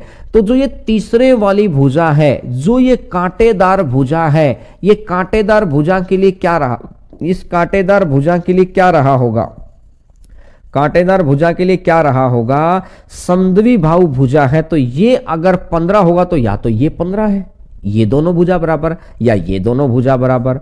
तो मैंने देखा 15 15 30, 30 20 52, एक तो या तो हो सकता है 52 हो, 22 22 44, 44 10 54, 54 5 59, या आपको देखा कि 59 हो। तो आंसर आ जाएगा या तो 52 होगा या 59 होगा, या तो 52 होगा या 59 होगा। बोलो भैया बात क्लियर है क्या। बिल्कुल समद्विबाहु दो भुजा समान करने, एक बार मैंने माना ये कर लिया और एक बार मैंने माना ये कर लिया। चलिएगा नेक्स्ट नंबर क्वेश्चन पर आगे बढ़ते हैं। समकोणीय समद्विबाहु त्रिभुज का विकर्ण 16√2 है तो क्षेत्रफल बताना है। समकोण है और समद्विबाहु है, तो भाई साहब जब समद्विबाहु त्रिभुज होती है 45 डिग्री जब एंगल होता है तो आप रूट याद करेंगे, 1 1 रूट 2, 1 1 रूट 2 होता है ये रेशियो। जैसे अभी मैंने 30 60 का बताया था ना, तो वो रेशियो होता है 1 1 रूट 2। अगर रेशियो 1 1 रूट 2 है तो ये 16√2 है, तो ये भी 16 हो गया, तो ये भी 16 है। अगर 16 है तो हमको एरिया निकालना है, तो half of base into height, 2 से कटेगा 8 बार, और 16 8 कितना बन जाएगा 128। आंसर आ जाएगा 128, आंसर आ जाएगा 128। बोलो अगर बात क्लियर है तो। बात क्लियर है। चलिएगा नेक्स्ट नंबर क्वेश्चन पर आगे बढ़ते हैं। क्वेश्चन नंबर नेक्स्ट पर आगे बढ़ते हैं। नेक्स्ट नंबर क्वेश्चन आपकी स्क्रीन के ऊपर। एक समद्विबाहु त्रिभुज का परिमाप 544 है, प्रत्येक बराबर भुजा आधार का 5/6 है, तो आपको बताना है कितना होगा। प्रत्येक बराबर भुजा आधार का 5/6 है, तो आपको पता है कि अगर ये 6x है तो इसका मतलब ये भी 5x रहा होगा और ये भी 5x रहा होगा। बोलो यहां तक बात क्लियर है तो। अगर ये 6x है तो ये भी 5x रहा होगा और ये भी 5x रहा होगा। यहां तक बात क्लियर है। अब ये कह रहा है समद्विबाहु त्रिभुज की एक ही प्रॉपर्टी होती है दोस्तों। समद्विबाहु त्रिभुज की प्रॉपर्टी क्या होती है कि अगर दो भुजाएं समान है तो सामने वाली भुजा पर अगर आप परपेंडिकुलर डालेंगे, सामने वाली भुजा पर अगर आप परपेंडिकुलर डालेंगे तो सामने वाली भुजा पे परपेंडिकुलर डालेंगे तो ये 2 बराबर भागों में बांट देगा। ये 2 बराबर भागों में बांट देगा। ये भी 3x हो जाएगा और ये भी 3x हो जाएगा, ये भी 3x और ये भी, तो 5x ये 3x, तो इसका मतलब ये टोटल कितना हो जाएगा 4x हो जाएगा। ये 3x ये 3x ये 5x, तो ये 4x हो गया कि नहीं हो गया। अगर ये 4x होगा, मेरा परिमाप आपको दे ही रखा है। देखो परिमाप कितना है 5 5 10 6 16, 16x का मान दे रखा है 544, 16x का मान दे रखा है 544। तो मैं यहां से अगर काटूंगा कि 16 तिया 48, 16 तिया 48, 48 है तो ये 6 बन गया, 16 चौका 64, x का मान 34 आ गया। और x अगर 34 आ गया है तो मुझे इसका एरिया चाहिए है। एरिया चाहिए तो हाफ ऑफ बेस, बेस कितना है 6x, 6 × 34, इनटू में हाइट कितनी है, 4x है, तो ये आ जाएगा 4 × 34। तो आपको पता है 2 से काटूंगा 2 बार, 2 से काटूंगा 2 बार। अब यूनिट डिजिट है तो लास्ट में 2 है, ये तो 7 है, तो भाई साहब गुना ही करना पड़ेगा, कोई तरीका ही नहीं है, गुना करना पड़ेगा, कोई तरीका ही नहीं है। अगर मैं यहां से देखता हूं 34 और 34 की मैं गुना कर लेता हूं तो 30 चौका 120, 4 चौका 16, 136 बचेगा 13, 30 चौका 120, 4 चौका 16, तो 136 बचेगा 13, और ये आ जाएगा 30 तिया 90 और 4 तिया 12, 102, 102 और 12 तो 115, 115। एक तो गुना है, 34 × 34 ऐसे कर सकते हैं। दूसरा आप 34 का स्क्वायर भी निकाल सकते हैं। 34 का स्क्वायर कैसे निकालते हैं देख लो, मैं आपको बता देता हूं, वैसे मैंने आपको पहले सिखा रखा है भाई साहब। 3 का स्क्वायर 9, 4 का स्क्वायर 16, 4 तिया 12 दूनी 24, पीछे से एक डिजिट छोड़ के लिख दो, 4 तिया 12 दूनी 24, ठीक है। 6 की जगह 6 आ गया, 5 की जगह 5 आ गया, और 9 और 2 11। आप ऐसे भी कर सकते हैं। तो 34 का स्क्वायर तो आ गया 1156 भाई, 34 × 34 1156, 1156 × 8, 1156 गुना में 8, अगर 1156 गुना में 8 करेंगे तो 8 6 48, अरे लास्ट में 8 कैसे आ गया भाई, लास्ट में 8 कैसे आ गया, हाफ ऑफ बेस, बेस है 6 इंटू हाइट है 4, हाफ ऑफ 6 × 34,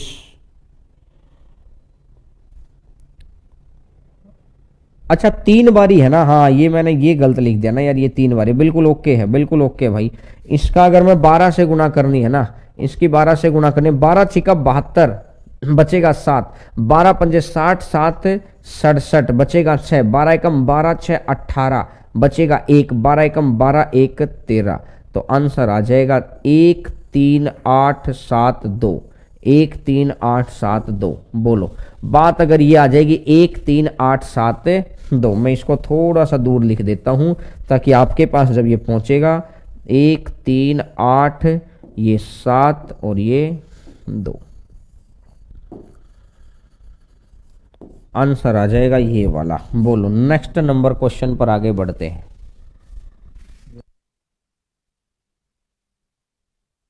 अच्छा स्पीड ज्यादा हो गई क्या, कट गलत कर दिया, बिल्कुल बिल्कुल बिल्कुल बिल्कुल बिल्कुल, चलो स्लो कर देते हैं, स्लो कर देते हैं। हमें लगा कि आप भी अब तो राफेल के अंदर बैठ चुके हैं, मुझे ऐसा फील आया, कोई नहीं अब थोड़ा स्लो कर देते हैं स्पीड को, चलेगा। किसी समबाहु त्रिभुज के परिवृत्त और अंतःवृत्त के क्षेत्रफल का अंतर इतना है तो त्रिभुज का क्षेत्रफल ज्ञात करना है। परिवृत्त और अंतःवृत्त के क्षेत्रफल का अंतर है 4 गुना आ जाएगा शायद 28, ऐसा कैसे हो सकता है, तो त्रिभुज का, हाँ त्रिभुज का क्षेत्रफल है ना, वो तो ठीक है। फिर देखिए पाई परिवृत्त का क्षेत्रफल कितना बनेगा, a/√3 का square minus pi a/2√3, a/2√3 का स्क्वायर, ये मुझे दे रखा है 44, ये मुझे दे रखा है 44। बोलो अगर ये मुझे दे रखा है 44 तो आपको करना क्या है, मैं पाई बाहर निकाल दूं, मैं पाई को सीधा 22/7 ही लिख लेता हूं।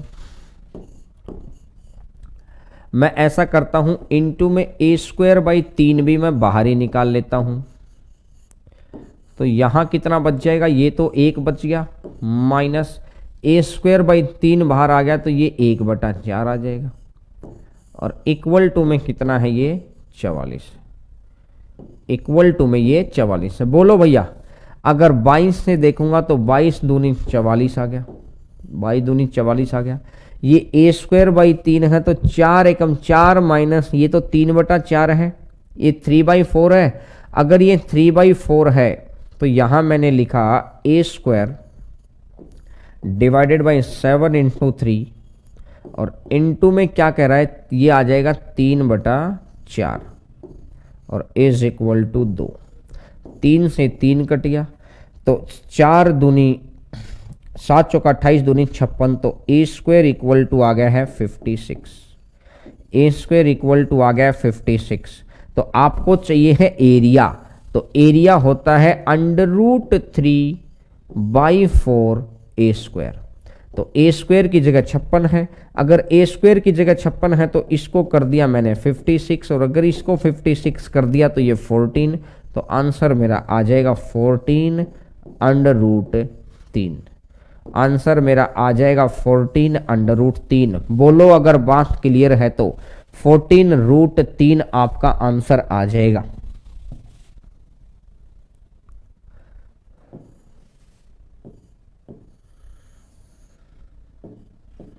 बोलो भैया, बात क्लियर है? सभी बच्चों को अगर बात क्लियर है तो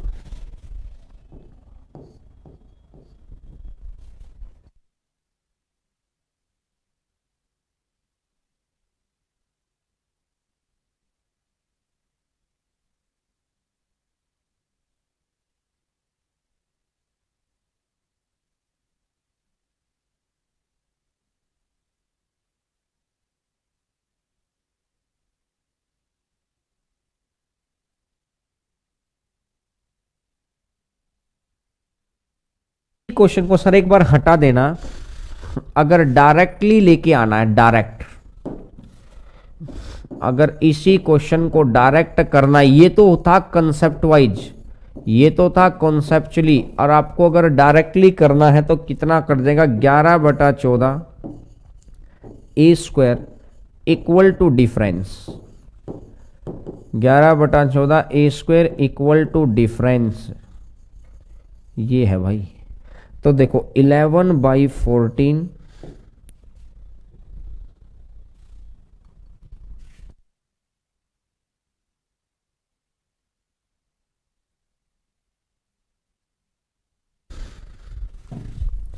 ए स्क्वायर आने के बाद यहां के बाद अगर आपको है ना, तो वही बात है यार, या तो फिर ये वाली चीज तो आपको याद रहती ही है, √3/4 ए स्क्वायर। अगर आपको डायरेक्टली आपको क्या दे रखा हो, अगर मैं मानता हूं कि डायरेक्टली आपको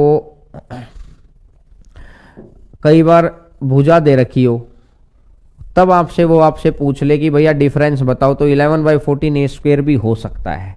और यहां अगर ए स्क्वायर का मान आने के बाद आप डिफरेंस आपको दे ही रखा है,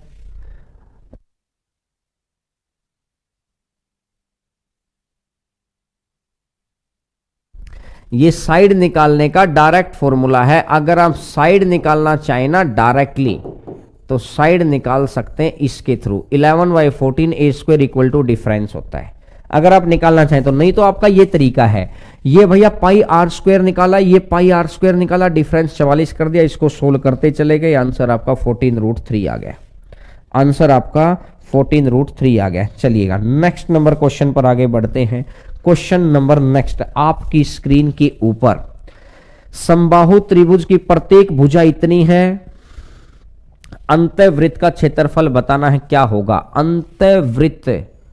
अंतःवृत्त की त्रिज्या होती है a/2√3। अंतःवृत्त की त्रिज्या होती है a/2√3।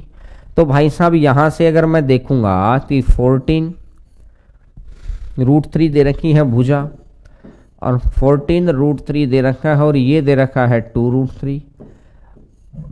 अगर ये दे रखा है √3 से √3 कट गया, 2 से कट गया 7, अगर 2 से 7 कट गया है तो r इक्वल टू कितना बन जाएगा? r इक्वल टू आ जाएगा 7।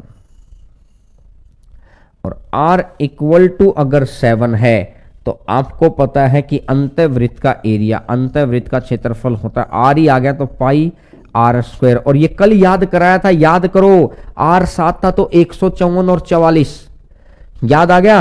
अगर r 7 था तो एरिया डायरेक्ट याद कराया था, 7 है तो एरिया 154 और पेरीमीटर 44। बोलो याद आ गया क्या? बोलो याद आ गया क्या भाई? याद आ गया। तो इसका मतलब यहां से एरिया कितना बन जाएगा? 154। आंसर आ जाएगा 154। चलिए नेक्स्ट नंबर क्वेश्चन पर आगे बढ़ते हैं।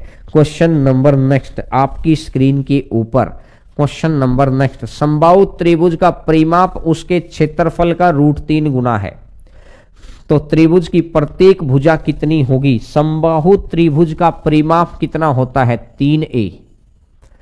क्षेत्रफल कितना होता है? √3/4a²। √3/4a² होता है इसका एरिया। ये कह रहा है कि समबाहु त्रिभुज का परिमाप इसके क्षेत्रफल का √3 गुना है। तो दोनों को बराबर करना है, तो यानी मैं दोनों को बराबर करना, तो इधर मैं √3 की, क्योंकि ये √3 गुना है ऑलरेडी, ये ज्यादा है, तो बराबर करने के लिए मैंने उधर गुना कर दी। √3 से √3 कट गया तो ये 3 कट गया है, ये a से a कट गया है, तो a इक्वल टू कितना बन जाएगा? 4। a इक्वल टू कितना बन जाएगा? 4 आ जाएगा, तो आंसर आ जाएगा 4। बोलो a इक्वल टू कितना आ जाएगा? 4। नेक्स्ट नंबर क्वेश्चन पर आगे बढ़ते हैं। क्वेश्चन नंबर नेक्स्ट आपकी स्क्रीन के ऊपर। नेक्स्ट नंबर क्वेश्चन, किसी समबाहु त्रिभुज का क्षेत्रफल 9√3 है तो माध्यिका की लंबाई, मीडियन हाइट बोलते हैं। त्रिभुज की हाइट कितनी होती है? बोलो त्रिभुज की हाइट कितनी होती है? बोलो भैया, याद करो याद करो। √3/2a, √3/2a। बोलो याद करो, √3/2a याद होती है। तो अब इसने बोला कि भुजा है 9√3, तो √3/2 इंटू में 9√3, तो 9 तिया 27। तो ये माध्यिका की लंबाई बतानी है, मीडियन। हाँ यही होती है मीडियन। समबाहु त्रिभुज का क्षेत्रफल दे रखा है ना, क्षेत्रफल दे रखा है भाई, √3/4a² इज इक्वल टू 9√3 है। अगर ये 9√3 है तो √3 से √3 कट गया, ये 36 आ जाएगा, तो a इक्वल टू 6 आ गया है। और a इक्वल टू अगर 6 आ गया तो ये 6 है, तो √3/2 इंटू में 6, 2 से कटेगा 3 आ जाएगा, तो ये कितना बन जाएगा? 3√3। तो आंसर मेरा आ जाएगा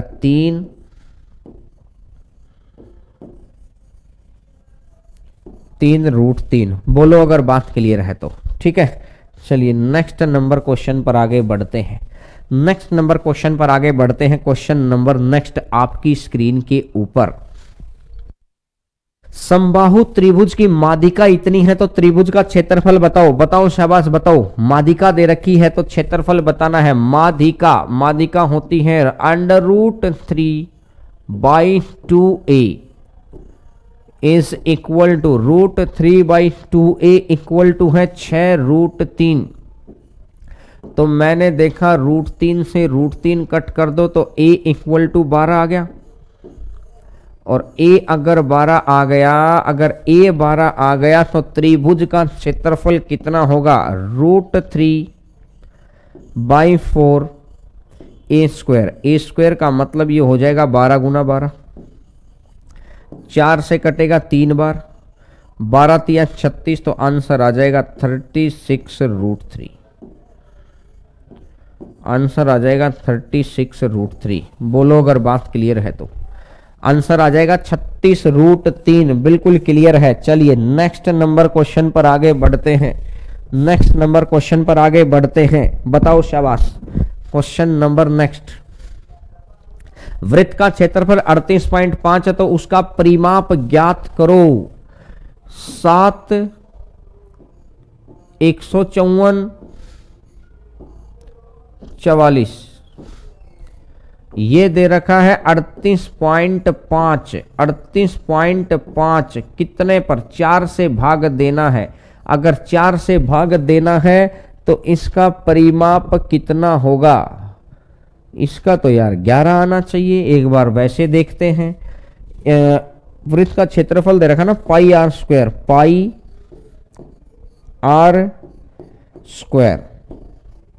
इक्वल टू 38.5।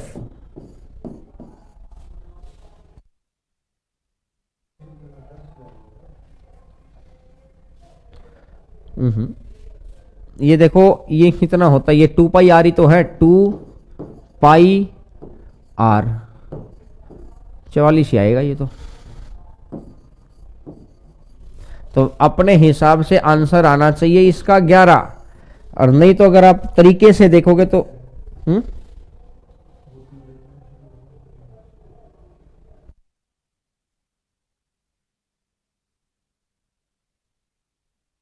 देखो, अब आपको इस बात का पता है, ये चीज आपको याद है क्या, 7, 154, 44 याद आ गया।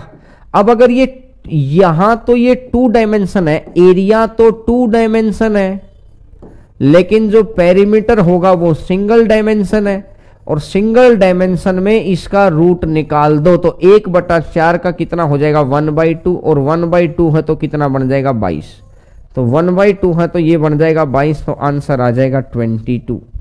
1/2 का ये बन जाएगा 22, तो आंसर आ जाएगा 22। डायरेक्टली देखो, बिल्कुल 22 आएगा, 22 आएगा, 22 आएगा, बिल्कुल भाई ठीक है, क्योंकि छोटी छोटी बातें कई बारी माइंड से इधर उधर स्लिप हो जाती हैं। कई बारी मैं मजा भी ले लेता हूं कि आपको याद है कि नहीं है, लेकिन मैं देखता हूं खूब सारे बच्चों को चीजें याद भी रहती हैं, खूब सारे बच्चों को चीजें याद रहती हैं। ठीक है, तो चलिएगा अब नेक्स्ट नंबर क्वेश्चन पर आते हैं। क्वेश्चन नंबर नेक्स्ट आप तक आ गया होगा तब तक। देखिए, अगर नेक्स्ट नंबर क्वेश्चन आ गया है तो यहां से अगर अपन देखें, किसी वृत्त की परिधि तथा व्यास में 30 सेंटीमीटर का अंतर है, तो वृत्त की त्रिज्या ज्ञात करनी है, क्या होगी। वृत्त की परिधि और व्यास, सरकमफरेंस एंड डायमीटर, 2πr तो हो गया इसका सरकमफरेंस, डायमीटर हो गया इसका 2r, अंतर कितना दे रखा है 30, अंतर दे रखा है 30। 2r अगर मैं कॉमन ले लेता हूं, 2r अगर मैंने कॉमन ले लिया तो ये तो आ जाएगा 22/7, अगर 22/7 और ये आ जाएगा 1 इज इक्वल टू कितना है 30। ठीक है, 22 में से 7 गया तो 15/7, तो 2r यहां से 22 में से 7 गया तो 15/7 इज इक्वल टू 30 है। तो मैंने देखा 15 दूनी 30, तो r इक्वल टू कितना बढ़ जाएगा 7 आ जाएगा, और r इक्वल टू अगर 7 आ गया तो वृत्त की त्रिज्या ही बतानी थी, तो त्रिज्या मेरी कितनी आ जाएगी 7 आ जाएगी, बिल्कुल तरीके से, बहुत आसान पैटर्न से। चलिएगा नेक्स्ट नंबर क्वेश्चन, छोटी छोटी बातें हैं जो आपको बहुत आसानी से आप इन चीजों को देख सकते हैं। Question number next number question, किसी वृत्त की त्रिज्या को 1 सेंटीमीटर बढ़ा दिया जाए तो उसका क्षेत्रफल 22 बढ़ जाता है, वृत्त की वास्तविक त्रिज्या ज्ञात करनी है, कितनी है। किसी वृत्त की त्रिज्या को 1 सेंटीमीटर बढ़ा दिया जाए तो पाई r+1 का स्क्वायर में से अगर ये r² घटा देंगे, पाई r+1 के स्क्वायर में से अगर ये r² घटा देंगे तो ये कितना बन जाएगा, ये 22 बन जाएगा। ठीक है, पाई r+1 के स्क्वायर में से अगर ये r² घटा देंगे तो ये 22 बन जाएगा। यही तो कह रहा है कि यहां से अगर मैं देखता हूं इस पाई को भी मैं कितना लिख रखता हूं 22/7 लिख लूं, और 22/7 में से 22 से 22 गया तो ये 7 उधर चला जाएगा। तो यहां से अगर मैं देखूंगा r² प्लस में 1 प्लस में 2r और माइनस में r² इज इक्वल टू कितना है 7 है। r² से r² गया तो 2r इक्वल टू 6 हो जाएगा, और 2r इक्वल टू 6 है तो r बराबर कितना आ जाएगा 3 आ जाएगा। तो 2r इक्वल टू 6 है तो r बराबर कितना आ जाएगा 3 आ जाएगा। बोलो तरीके से, बिल्कुल तरीके से आंसर आना चाहिए, r इक्वल टू 3 आ गया है। चलिए नेक्स्ट नंबर क्वेश्चन पर आगे बढ़ते हैं। क्वेश्चन नंबर नेक्स्ट, आपकी स्क्रीन के ऊपर किसी वृत्त की परिधि 11 सेंटीमीटर है, एक चाप पर 60 डिग्री का कोण अंतरित करती है, त्रिज्या खंड का क्षेत्रफल ज्ञात करें। एक चाप केंद्र पर 60 डिग्री का कोण अंतरित करती है, तो मैंने देखा कि ये जो है ना, ये 60 डिग्री दे रखा है, ये जो रेड कलर में दे रखा है ये 60 डिग्री दे रखा है, ये जो रेड कलर में दे रखा है ये 60 डिग्री दे रखा है। अगर ये 60 डिग्री है तो यहां से मुझे ये पता चल गया कि अगर ये 60 डिग्री है तो मैं क्या कह सकता हूं, वृत्त की परिधि है तो परिधि का मतलब है 2 पाई आर, 2 पाई का मतलब 22/7, आर का मतलब आर है, इज इक्वल टू 11 है। 11 से काटेंगे 2 बार और 11 से अगर 2 बार काटेंगे तो ये बन जाएगा 7/2। और अगर ये 7/2 बन गया तो इस रेड वाले पोर्शन का एरिया, इस रेड वाले पोर्शन का एरिया बोलो भैया, इस रेड वाले पोर्शन का एरिया कितना होगा, ये मैं लिख देता हूं 22/7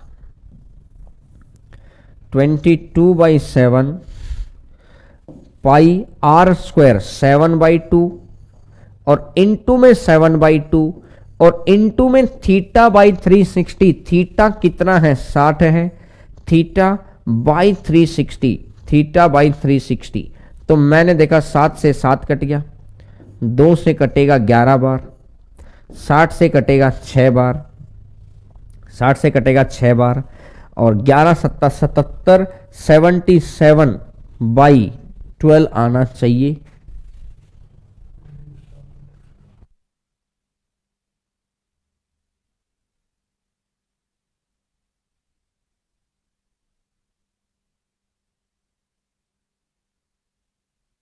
अच्छा हाँ, ये 7/4 आएगा ना, ऊपर 2 गुना 2 4 है ना भाई, ये 7/4 आ जाएगा ना, ये 7/4 आ गया है। अगर ये 7/4 चलो एक बार कैलकुलेशन इसकी दोबारा कर देते हैं। अगर ये 7/4 आ गया है तो 22/7 आर स्क्वायर है 7/4 इंटू में 7/4 और into pi r square, theta है 60 डिवाइडेड बाई 360, थीटा है 60 और डिवाइडेड बाई 360, तो इसका मतलब 60/360 और 60/360 है तो 7 से 7 कट जाएगा, 60 से कट जाएगा 6 बार, 2 से कटेगा 3 बार और 2 से कटेगा 11 बार। 11 7 77, 4 चौका 16, 16 तिया 48, 48 एकम 48, तो नीचे तो 48 आएगा ही, 48 दूनी 96 तो हो ही नहीं सकता, तो 1 आ गया है, 77 है तो 2 और 27 29 आ जाएगा, तो आंसर आ जाएगा 129/48 सेंटीमीटर स्क्वायर। आंसर आ जाएगा 129/48 सेंटीमीटर स्क्वायर। बोलो बात बिल्कुल क्लियर है? चलिएगा, बात बिल्कुल क्लियर है, बिल्कुल। चलिए नेक्स्ट नंबर क्वेश्चन पर आगे बढ़ते हैं भाई। Question number 65 number question, question number 65 बोलो।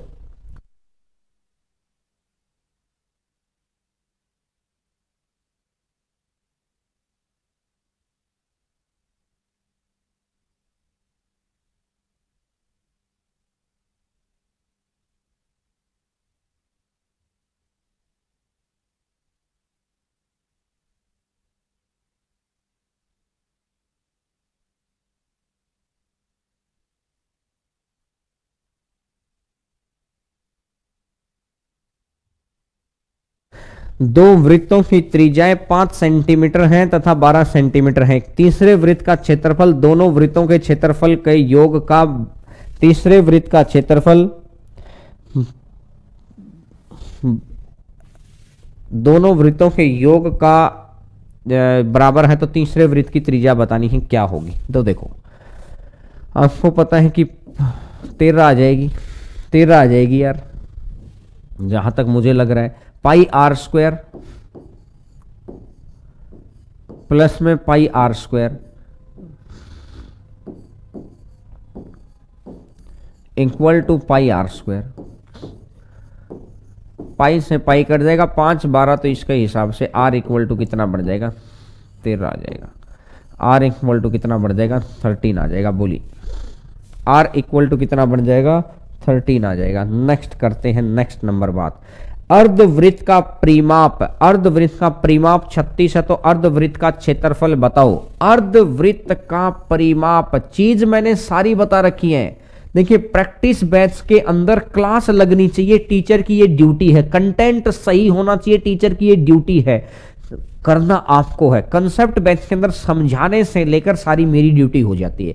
लेकिन अब आप साइंस की क्लास और रीजनिंग की क्लास के साथ अगर मैथ की क्लास भी कर रहे हैं तो बड़ा बेनिफिट आपको पता है कि डर खुल जाएगा ऐसे क्वेश्चंस करने से। नहीं तो आपको यही नहीं पता चलेगा कौन से क्वेश्चंस को पढ़ूं, और जब पेपर आ जाएगा तो आप यही सोचते रह जाएंगे कि भाई मेरा तो ना ये मेंसुरेशन ही वीक रहेगी। भैया वीक को खत्म करना तो आपके हाथ में था ना। देखो इसका पेरीमीटर कैसे निकालेंगे, ये भी आर निकालेंगे, ये भी आर निकालेंगे, ये वाला पाई आर है तो पाई आर प्लस में 2r, पाई आर प्लस में 2r, परिमाप दे रखा है 36। ठीक है, अर्धवृत्त का क्षेत्रफल आपको बताना है कितना होगा। r ले लो कॉमन, r ले लो कॉमन, तो ये कितना बन जाएगा 22/7 प्लस में 2 इक्वल टू 36।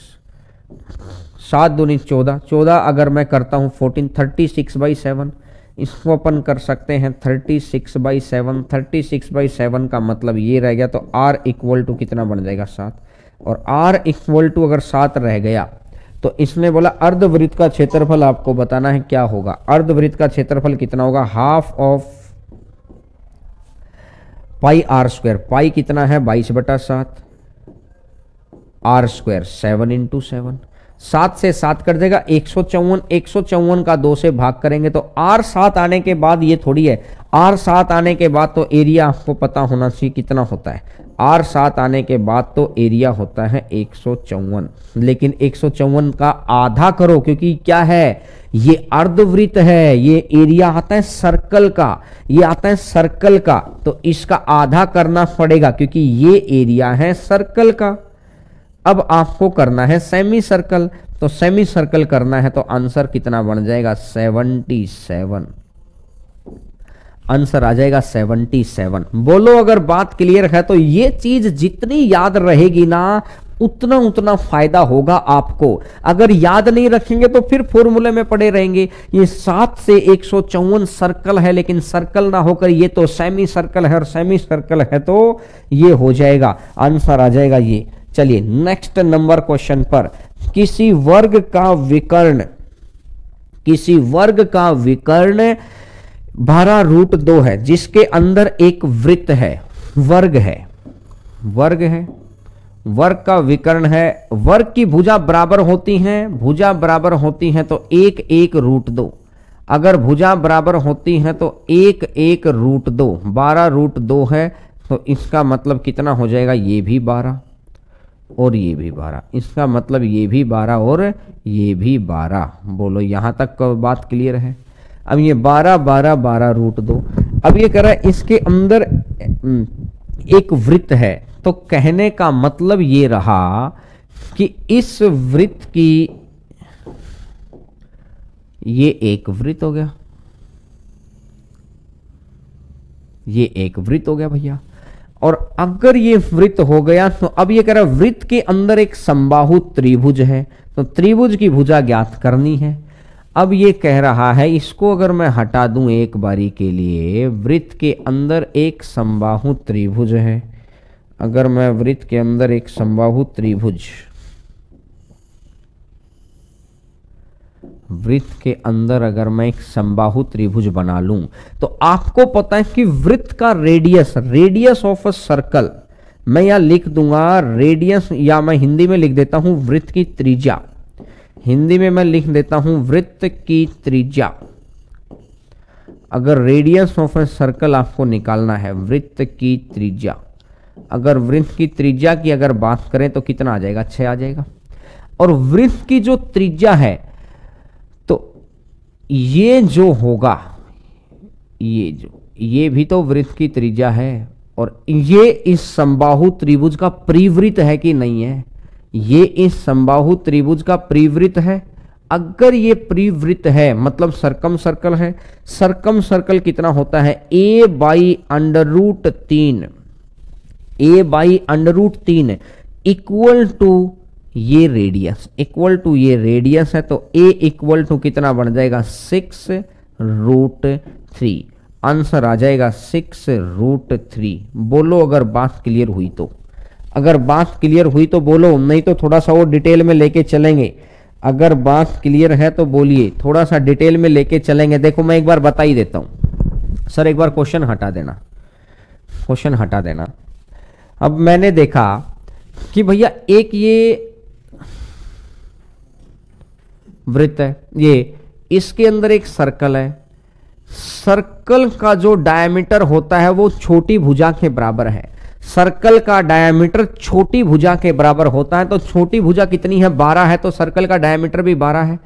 सर्कल का डायमीटर अगर 12 होगा तो इसका रेडियस कितना हो जाएगा 12 हो जाएगा, रेडियस कितना हो जाएगा, रेडियस 6 हो जाएगा। अब सर्कल का रेडियस 6 है। अब सर्कल के अंदर जो समबाहु त्रिभुज है, या मैं ये कह दूं, या तो सर्कल बना के समबाहु त्रिभुज बनाया, या मैं कह सकता हूं समबाहु त्रिभुज बना के इसके बाहर सर्कल बना दो, बात तो बराबर ही है, बात तो बराबर ही है। अब एक बात देखो, ये क्या होता है, ये इस सर्कल का रेडियस भी है, ये इस सर्कल का रेडियस है, और ये क्या है, इस समबाहु त्रिभुज का बाहर वाले वृत्त का रेडियस है।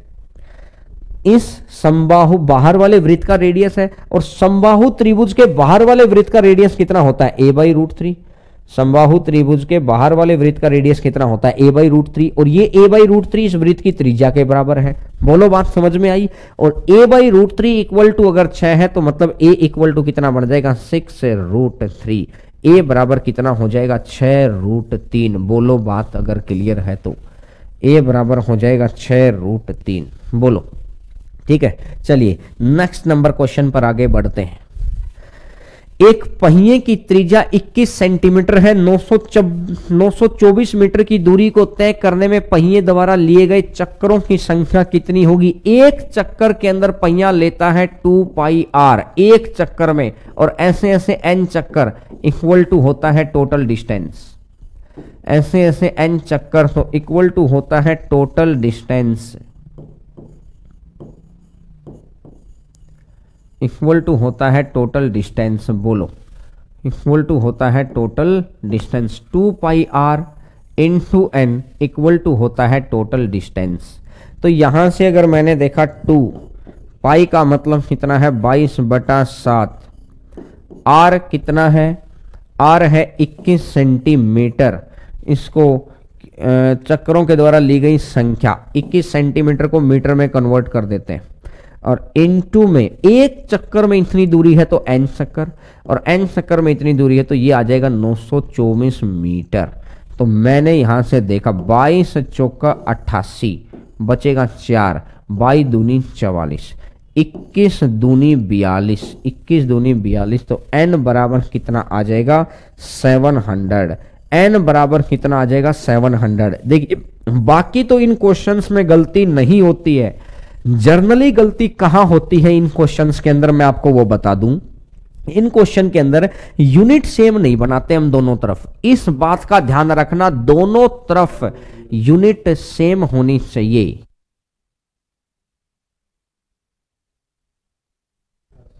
देखो बहुत सारे बच्चों ने 7 आंसर दे दिया झटाक से, क्योंकि यूनिट सेम नहीं बनाई। यूनिट सेम नहीं बनाएंगे तो वो नीचे 100 रखेंगे, नीचे 100 रखेंगे नहीं तो ये 7 ही आंसर आ जाएगा। भैया दोनों तरफ यूनिट सेम होनी चाहिए, हमेशा ध्यान रखिए। बोलो भाई बात क्लियर है आप सभी बच्चों को। ये छोटी सी गलती है, क्वेश्चन आपको आता है लेकिन ये छोटी छोटी गलतियां ही गड़बड़ कर देती हैं आपकी गेम को।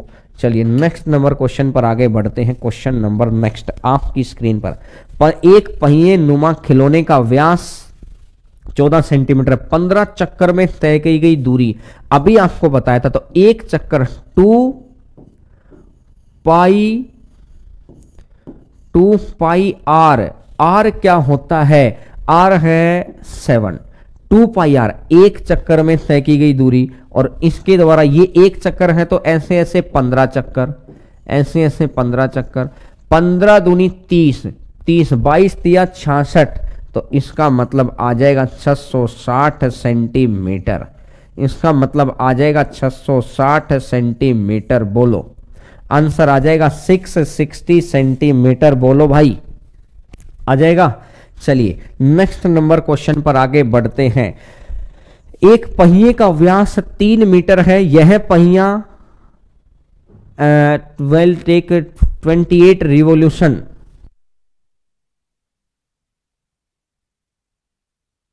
यह पहिया 1 मिनट में 28 चक्कर लगाता है, तो 5.280 किलोमीटर की दूरी को तय करने में कितने चक्कर लगाएगा? तो कोई दिक्कत ही नहीं है, स्पीड इनटू टाइम कर दूं।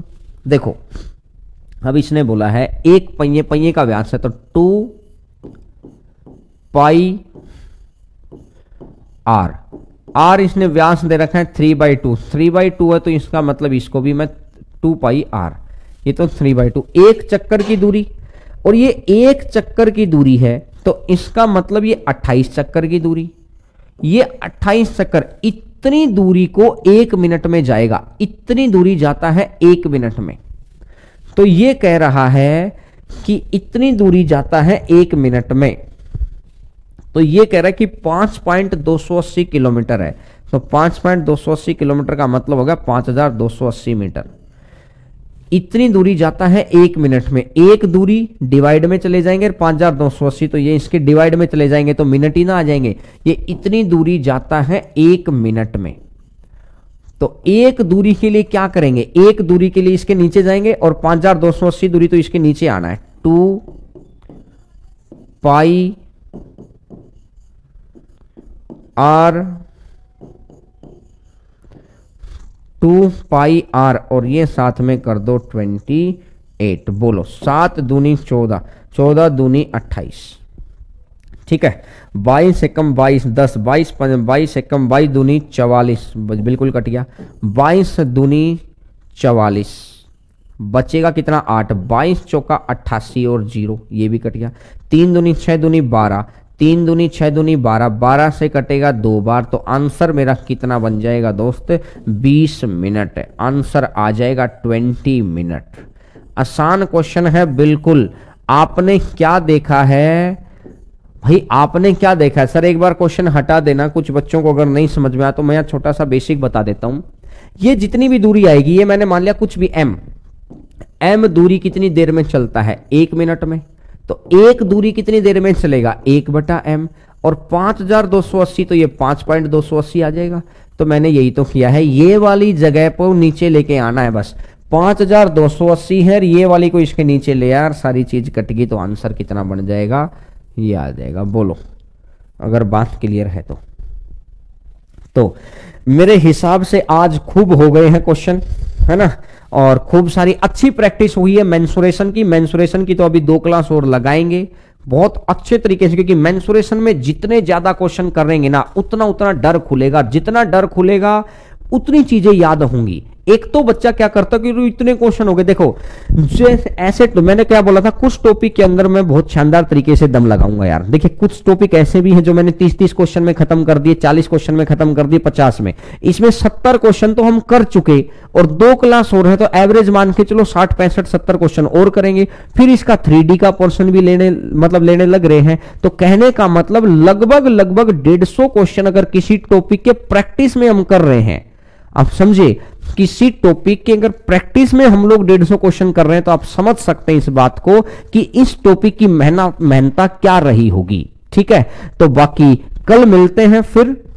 कल संडे है, छुट्टी कोई नहीं है, छुट्टी बाद में ले लेना, क्योंकि छुट्टी लेंगे तो फिर दीपावली वाली छुट्टियां गड़बड़ कर देंगी। रेस्ट लेंगे आप, लेकिन एग्जाम को जीतकर रेस्ट लेंगे घर में। दीपावली तो और अच्छी मनेगी, इस बार भी अच्छी मनेगी, लेकिन तब और अच्छी और खुश दिल से। और कहते हैं कि दिल खुश होता है तो तब सब कुछ बेहतर होता है, तब और अच्छी मनेगी। ठीक है भाई, तो चलिएगा कल फिर सुबह इसी वक्त पर। न मैथ की छुट्टी है, न रीजनिंग की छुट्टी है, न साइंस की छुट्टी है। ठीक है, तो चलिएगा। Thank you everyone, bye bye, take care, खुश रहिएगा, भगवान खुश रखे दोस्त।